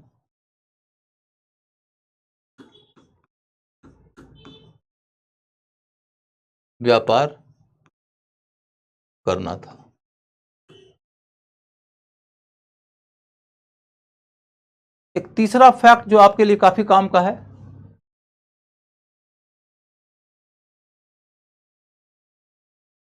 तीसरा काम, वो हिस्ट्री वाले क्वेश्चन का एनालिसिस मैंने अपने चैनल पे कर दिया है बच्चों। जो मेरा हिस्ट्री बाय रजनीश राज का यूट्यूब चैनल है, उस चैनल पे मैंने परसों तरसों डिस्कस कर दिया है, तो वहां पर आप जाके देख सकते हो। लेकिन मैंने सिर्फ हिस्ट्री वाला ही डिस्कस किया है, और ये भी बताया है कुछ कि क्वेश्चन किस तरीके का आया है और आगे क्या सावधानी करने की जरूरत है, तो मैंने कर दिया है, आप उसे देख सकते हैं।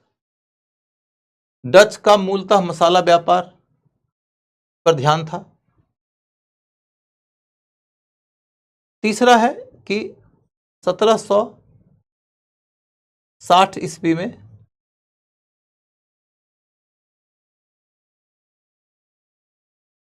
ब्रिटिश, 59-60 है तो आप कंफ्यूज मत करिएगा, 1759-60 में ब्रिटिश एवं डच के मध्य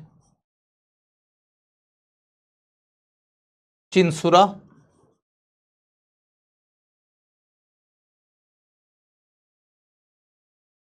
किसी का एक दूसरा नाम बेदरा भी है, बेदरा की लड़ाई हुई।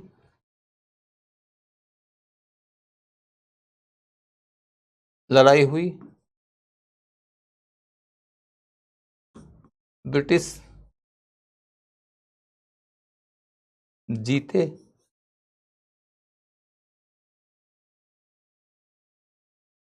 डच महत्वाकांक्षा का अंत हुआ।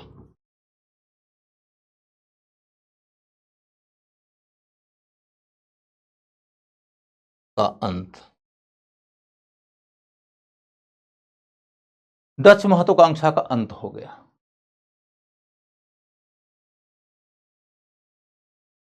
इसके बारे में ऐसे कहानी समझो कि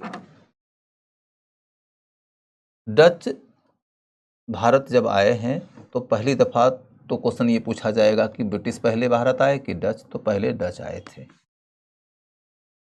कंपनी खुली अंग्रेजों की पहले थी, लेकिन भारत आने में डच आगे निकल गए थे। दूसरी बात यह है कि डच जब भारत आए तो चूंकि इनके ठीक पीछे से अंग्रेज भी आ गए, तो डचों को पुर्तगाली से मुकाबला करना था और अंग्रेज से मुकाबला करना था। पुर्तगाली पर तो डच का पलड़ा भारी था, लेकिन अंग्रेज डच के ऊपर भारी थे। तो इस वजह से डचों को शुरुआती दिनों में ही जैसी चुनौती का सामना करना पड़ा, उसके कारण भारत में उनका पांव बहुत मजबूती से जम नहीं पाया।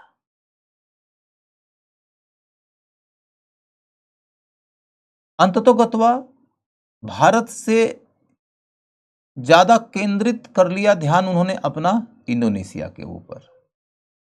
तो इंडोनेशिया पर ध्यान केंद्रित करने के पीछे क्या कारण है? तो एक कारण तो यह है कि डच ज्यादा इंटरेस्टेड थे मसाला के व्यापार में, और मसाला व्यापार के लिए इंडोनेशिया ज्यादा सूटेबल जगह था। दूसरी बात यह भी थी कि अंग्रेज भारत में प्रभावशाली स्थिति में आ रहे थे, तो अंग्रेजों का मुकाबला वो कर भी नहीं सकते थे। तीसरी बात यह है कि एकाध उदाहरण ऐसा है कि जब उन्होंने अंग्रेजों का मुकाबला करके भारत में अपना पांव जमाने का प्रयास किया, लेकिन उनको मुंह की खानी पड़ी। मैं उसी उदाहरण को थोड़ा एक्सप्लेन करता हूं। कहानी यह है कि 1757 ईस्वी में पलासी की लड़ाई में अंग्रेजों की जीत हुई, और अंग्रेज बंगाल के नवाब सिराजुद्दौला के जगह पर अपने साथ षड्यंत्र में शामिल मीर जफर को बंगाल का नवाब बनवा दिया। फिर कंपनी ने सोचा कि मीर जफर को हमने गद्दी पर बिठाया है, तो हम इससे जब चाहें तब जितना चाहें उतना वसूल कर सकते हैं, इसका इस्तेमाल कठपुतली की तरह कर सकते हैं। जब इस तरीके से धन वसूली की कंपनी की नीति चल ही रही थी, तो बंगाल के नए नवाब मीर जफर को कंपनी से नाराजगी होने लगी, और उसने सोचा कि क्यों ना हम बंगाल से ईस्ट इंडिया कंपनी को निकाल दें। लेकिन मीर जफर को यह मालूम है कि हम अकेले कंपनी से नहीं लड़ पाएंगे, तो उसने डच कंपनी से संपर्क किया। डचों के मन में भी यह भावना थी कि बंगाल में यदि हमारा नियंत्रण हो जाए तो सोने पे सुहागा। बंगाल में देख सकते हो कि उनका केंद्र कई जगहों पे था, कासिम बाजार, ढाका, पटना और चिनसुरा भी। चिनसुरा भी बंगाल में ही था, चिनसुरा भी। तो बंगाल के ट्रेड में बहुत इंटरेस्टेड थे डच, और उनको लगा कि यदि बंगाल में राजनीतिक प्रभाव हमारा स्थापित हो जाए तो बहुत फायदा हो जाएगा। और उनको बढ़ के बंगाल का नवाब ही न्योता दे रहा था कि हम और आप दोनों मिल जाते हैं और अंग्रेजों को यहां से निकाल देते हैं। तो फिर डचों की बाछें खिल गई, और उन्होंने ये तय कर लिया कि हम मुकाबला करेंगे। उन्होंने ये तय कर लिया कि हम मुकाबला करेंगे, तो कैसे मुकाबला करोगे भैया?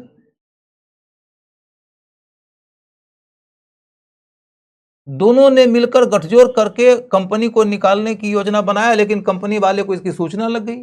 कंपनी वाले ने आगे बढ़ के इनके ऊपर हमला कर दिया, और हमला कर दिया तो इसी के तहत बेदरा की लड़ाई हुई 1759 में।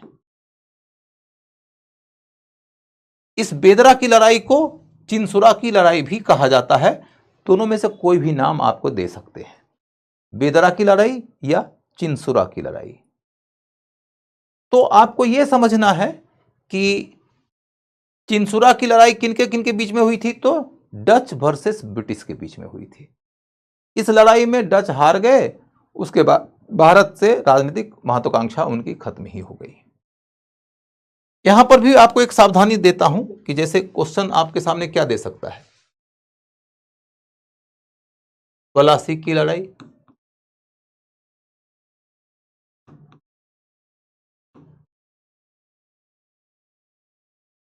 चिनसुरा की लड़ाई,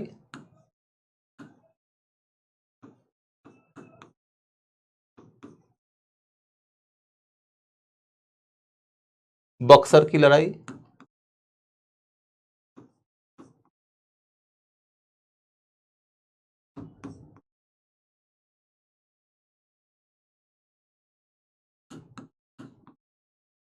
अंग्रेजों का चंदर नगर पर कब्जा, अंग्रेजों का चंदर नगर पर कब्जा,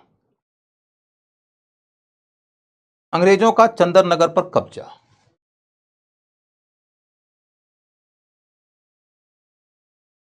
अब अगला मामला क्या है,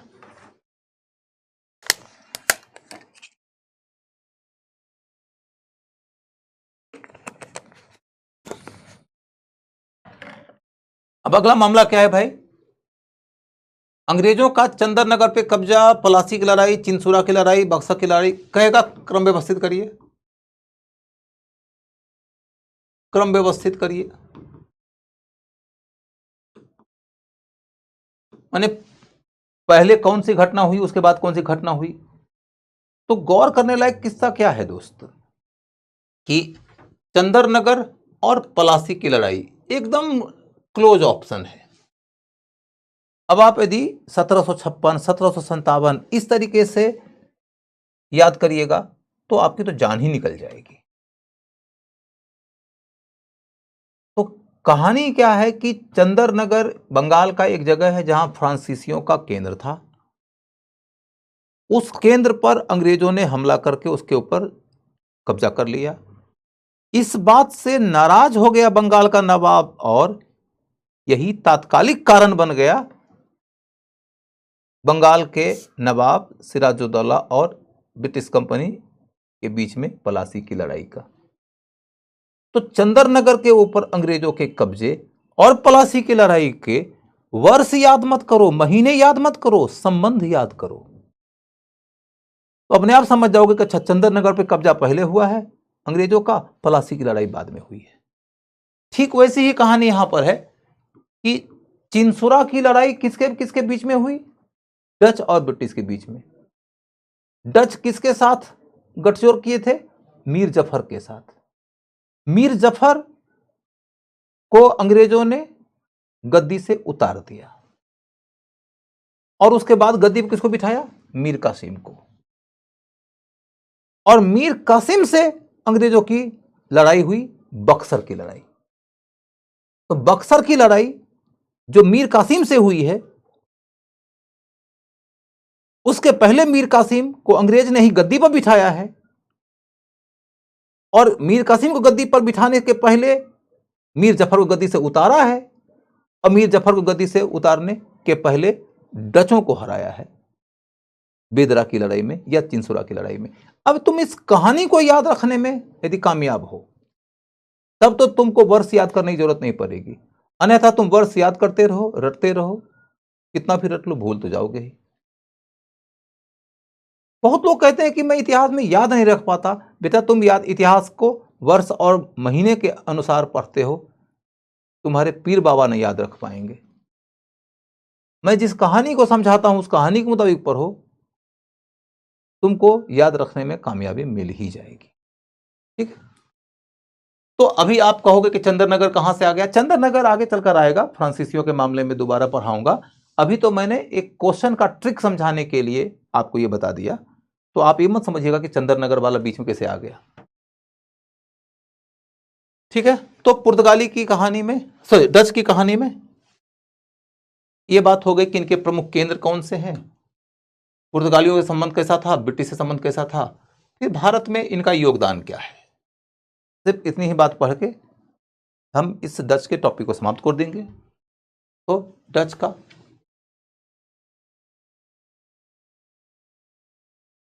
योगदान,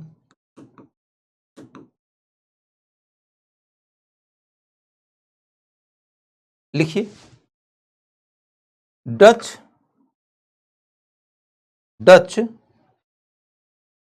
भारत से वस्त्र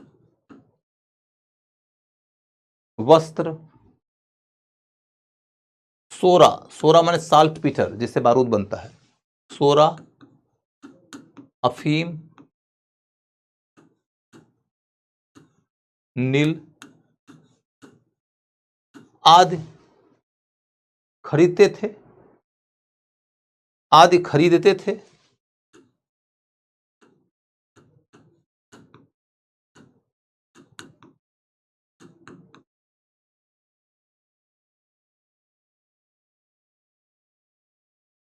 और इनमें से कई सारी चीजें वो इंडोनेशिया में बेचते थे, इंडोनेशिया में बेचते थे,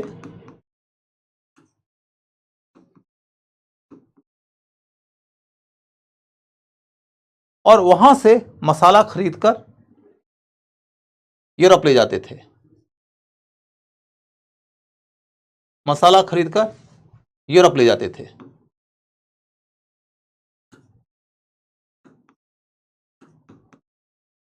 थे। वहां से मसाला खरीदकर यूरोप ले जाते थे।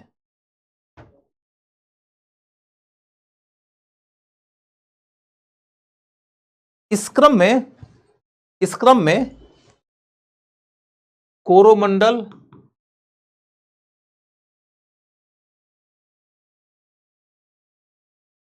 एवं मलक्का का व्यापारिक संबंध प्रगाढ़ हो गया।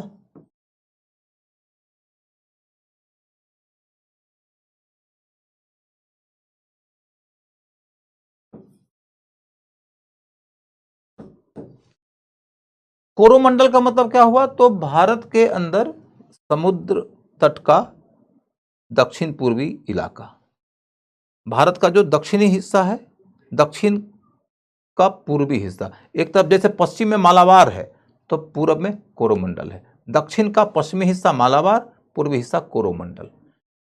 डचों का प्रभाव कोरोमंडल के तट पे था। कोरोमंडल में ही नागपत्तनम उनका हेडक्वार्टर था।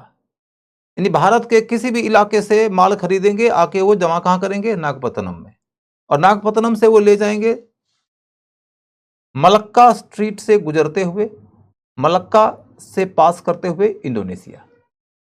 तो मलक्का और कोरोमंडल के बीच में व्यापारिक संपर्क बहुत बढ़ गया।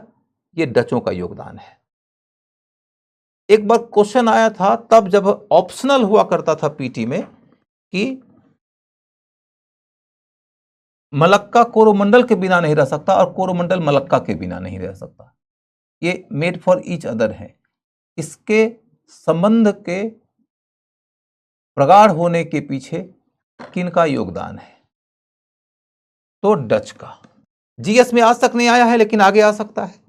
ये बहुत महत्वपूर्ण बात हो गई कि कोरोमंडल और मलक्का के बीच का व्यापारिक संबंध बहुत प्रगाढ़ कर दिया किन्होंने? तो डचों ने।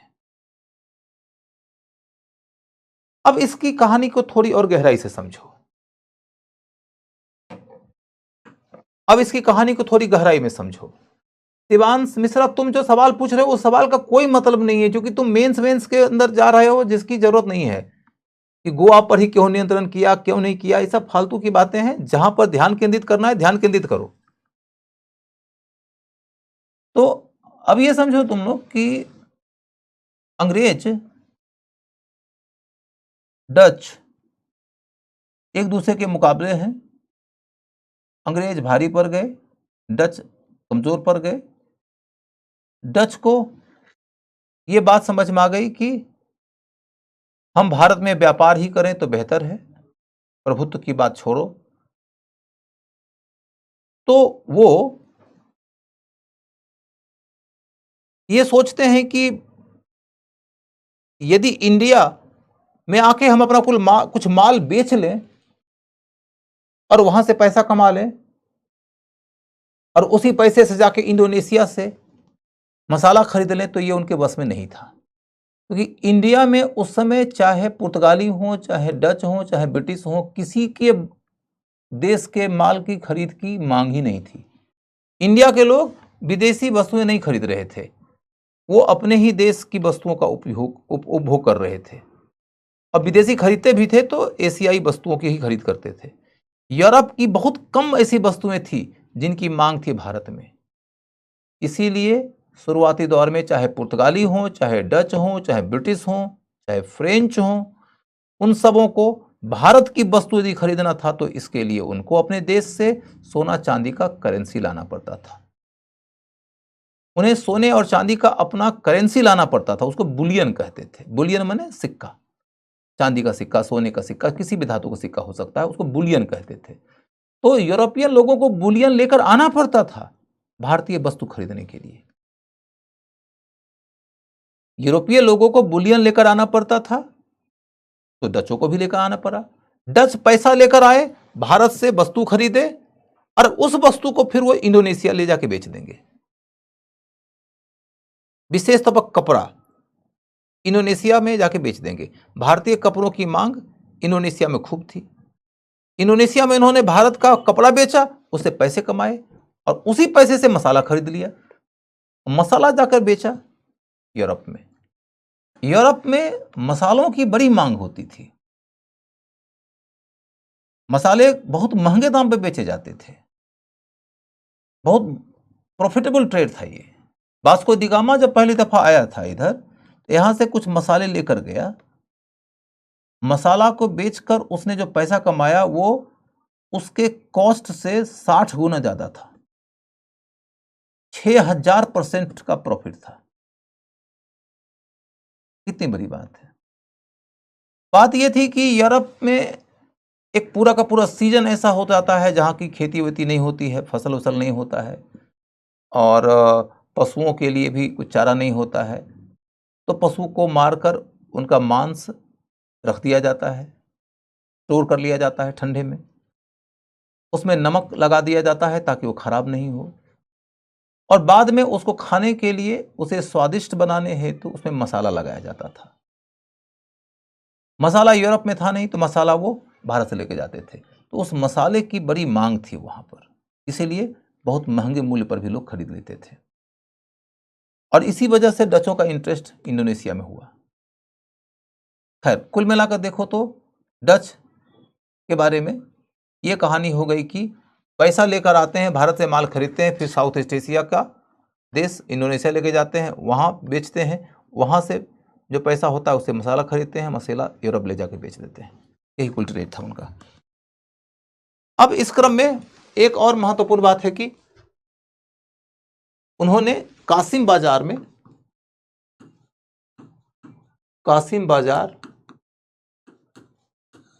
में रेशम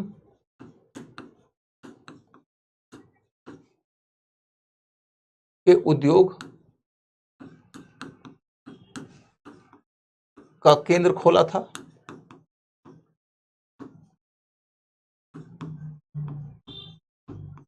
रेशम के उत्पादन का एक इंडस्ट्रियल सेंटर खोला था कासिम बाजार में। कासिम बाजार कहाँ है? बंगाल में, आज के बांग्लादेश में। इतने के साथ डच की कहानी खत्म हो जाती है।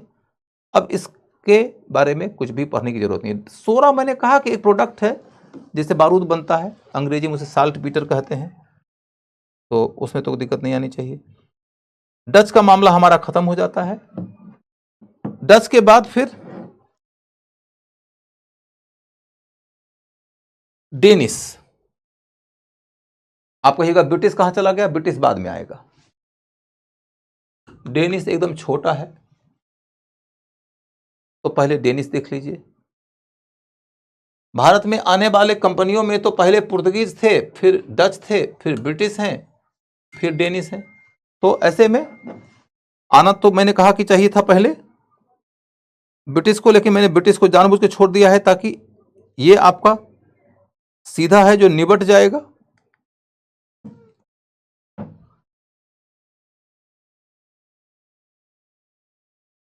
इनका सेंटर कहां है? केंद्र। इनका केंद्र कहां है?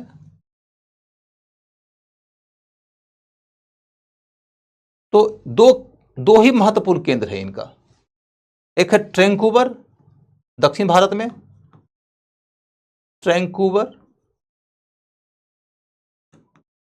और दूसरा है सेरामपुर। सेरामपुर बंगाल में। सेरामपुर बंगाल में।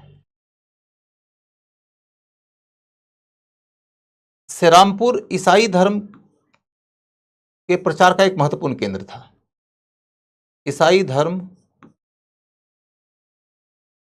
प्रचार के लिए महत्वपूर्ण था।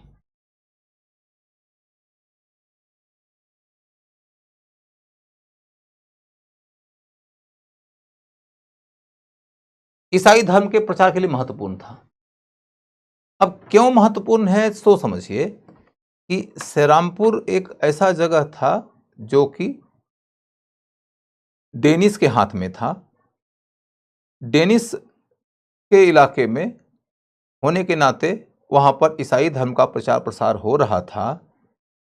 यहां यह बात आप समझ ही तब पाइएगा जब आपको यह बात समझ में आ जाए कि इस दौरान बाकी बंगाल जो था वो अंग्रेज के अधीन था, और 1813 ईस्वी के पहले तक ईस्ट इंडिया कंपनी वाले अपने राज्य क्षेत्र में ईसाई धर्म प्रचारकों को धर्म प्रचार की अनुमति देते ही नहीं थे।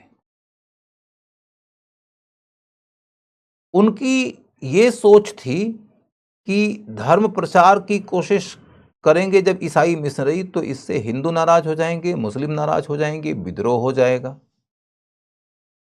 हम विद्रोह का दमन करने के लिए बहुत पैसे खर्च देंगे। यदि विद्रोह का दमन न कर पाए तो बंगाल हाथ से गया, और दमन कर भी दिए तो सारे पैसे हमारे खर्च होंगे विद्रोह के दमन में, हमको मिलना क्या है इससे? ईसाई धर्म का प्रचार हो न हो, मैनू की मुझे क्या मिलेगा? तो इसलिए उन्होंने ईसाई धर्म के प्रचार में इंटरेस्ट नहीं लिया।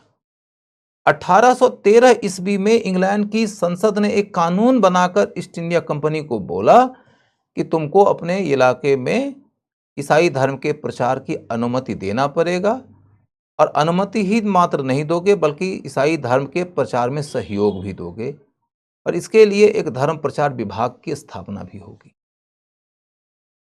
उसके बाद से ईस्ट इंडिया कंपनी के इलाकों में ईसाई धर्म के प्रचार में तेजी आई। उसके पूर्व के काल तक बंगाल में ईसाई धर्म के प्रचार का महत्वपूर्ण केंद्र कौन सा था? तो सेरामपुर। इसलिए सेरामपुर याद रखिएगा। इनका केंद्र था डेनिस का। ठीक है। अब मैं आप लोगों को यह बताऊं कि बाद में ये अपना सब कुछ अंग्रेजों के हाथ बेच दिए, बेच के चले गए, क्योंकि भारत में इनका कोई महत्वपूर्ण प्रभाव कभी था नहीं। इनको लग गया कि हम टिक नहीं पाएंगे यहां, तो अपना सब कुछ माल उन्होंने अंग्रेजों को बेचा और बेच के निकल लिए। अब मैं आपको लोकेशन थोड़ा दिखा देता हूं।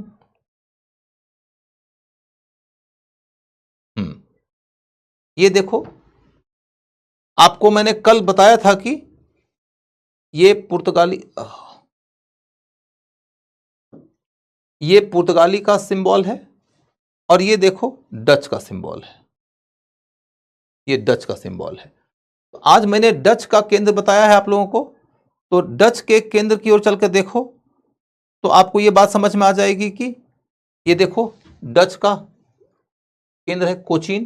मैंने बताया था ना, कोचीन इन्होंने पुर्तगालियों से ले लिया था। एक तो साउथ वेस्ट की ओर मिल गया मालाबार के तट के ऊपर कोचीन।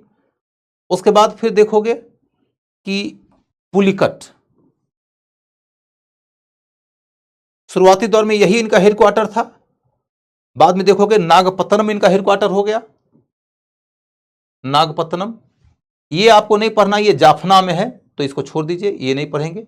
ये नागपत्तनम है, यही इनका हेडक्वार्टर बाद में बन गया। 1658 में यहां उनका प्रभाव हुआ था। फिर ये मसूलीपत्तनम, इधर फिर देखोगे आप चिंसुरा, यहीं पर लड़ाई हुई थी अंग्रेजों से।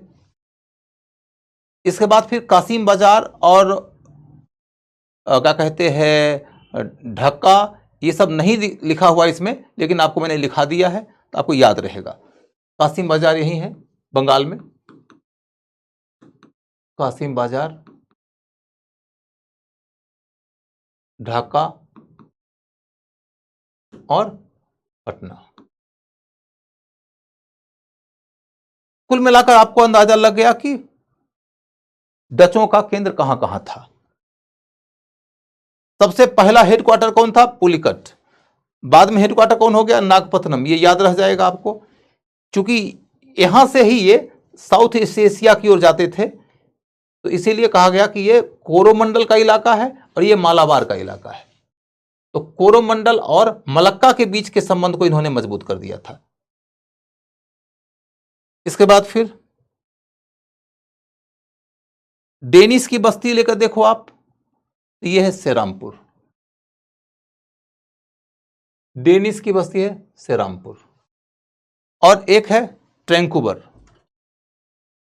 ट्रैंकुबर। यही दो महत्वपूर्ण केंद्र थे उनके, इससे ज्यादा उनके केंद्र और हैं ही नहीं। और बाद में इन्होंने अपना सब कुछ बेच दिया अंग्रेजों को और इस तरीके से उनका मामला हो गया खत्म। अब इसके आगे की कहानी हम लोग कल करेंगे, आज बस इतना ही।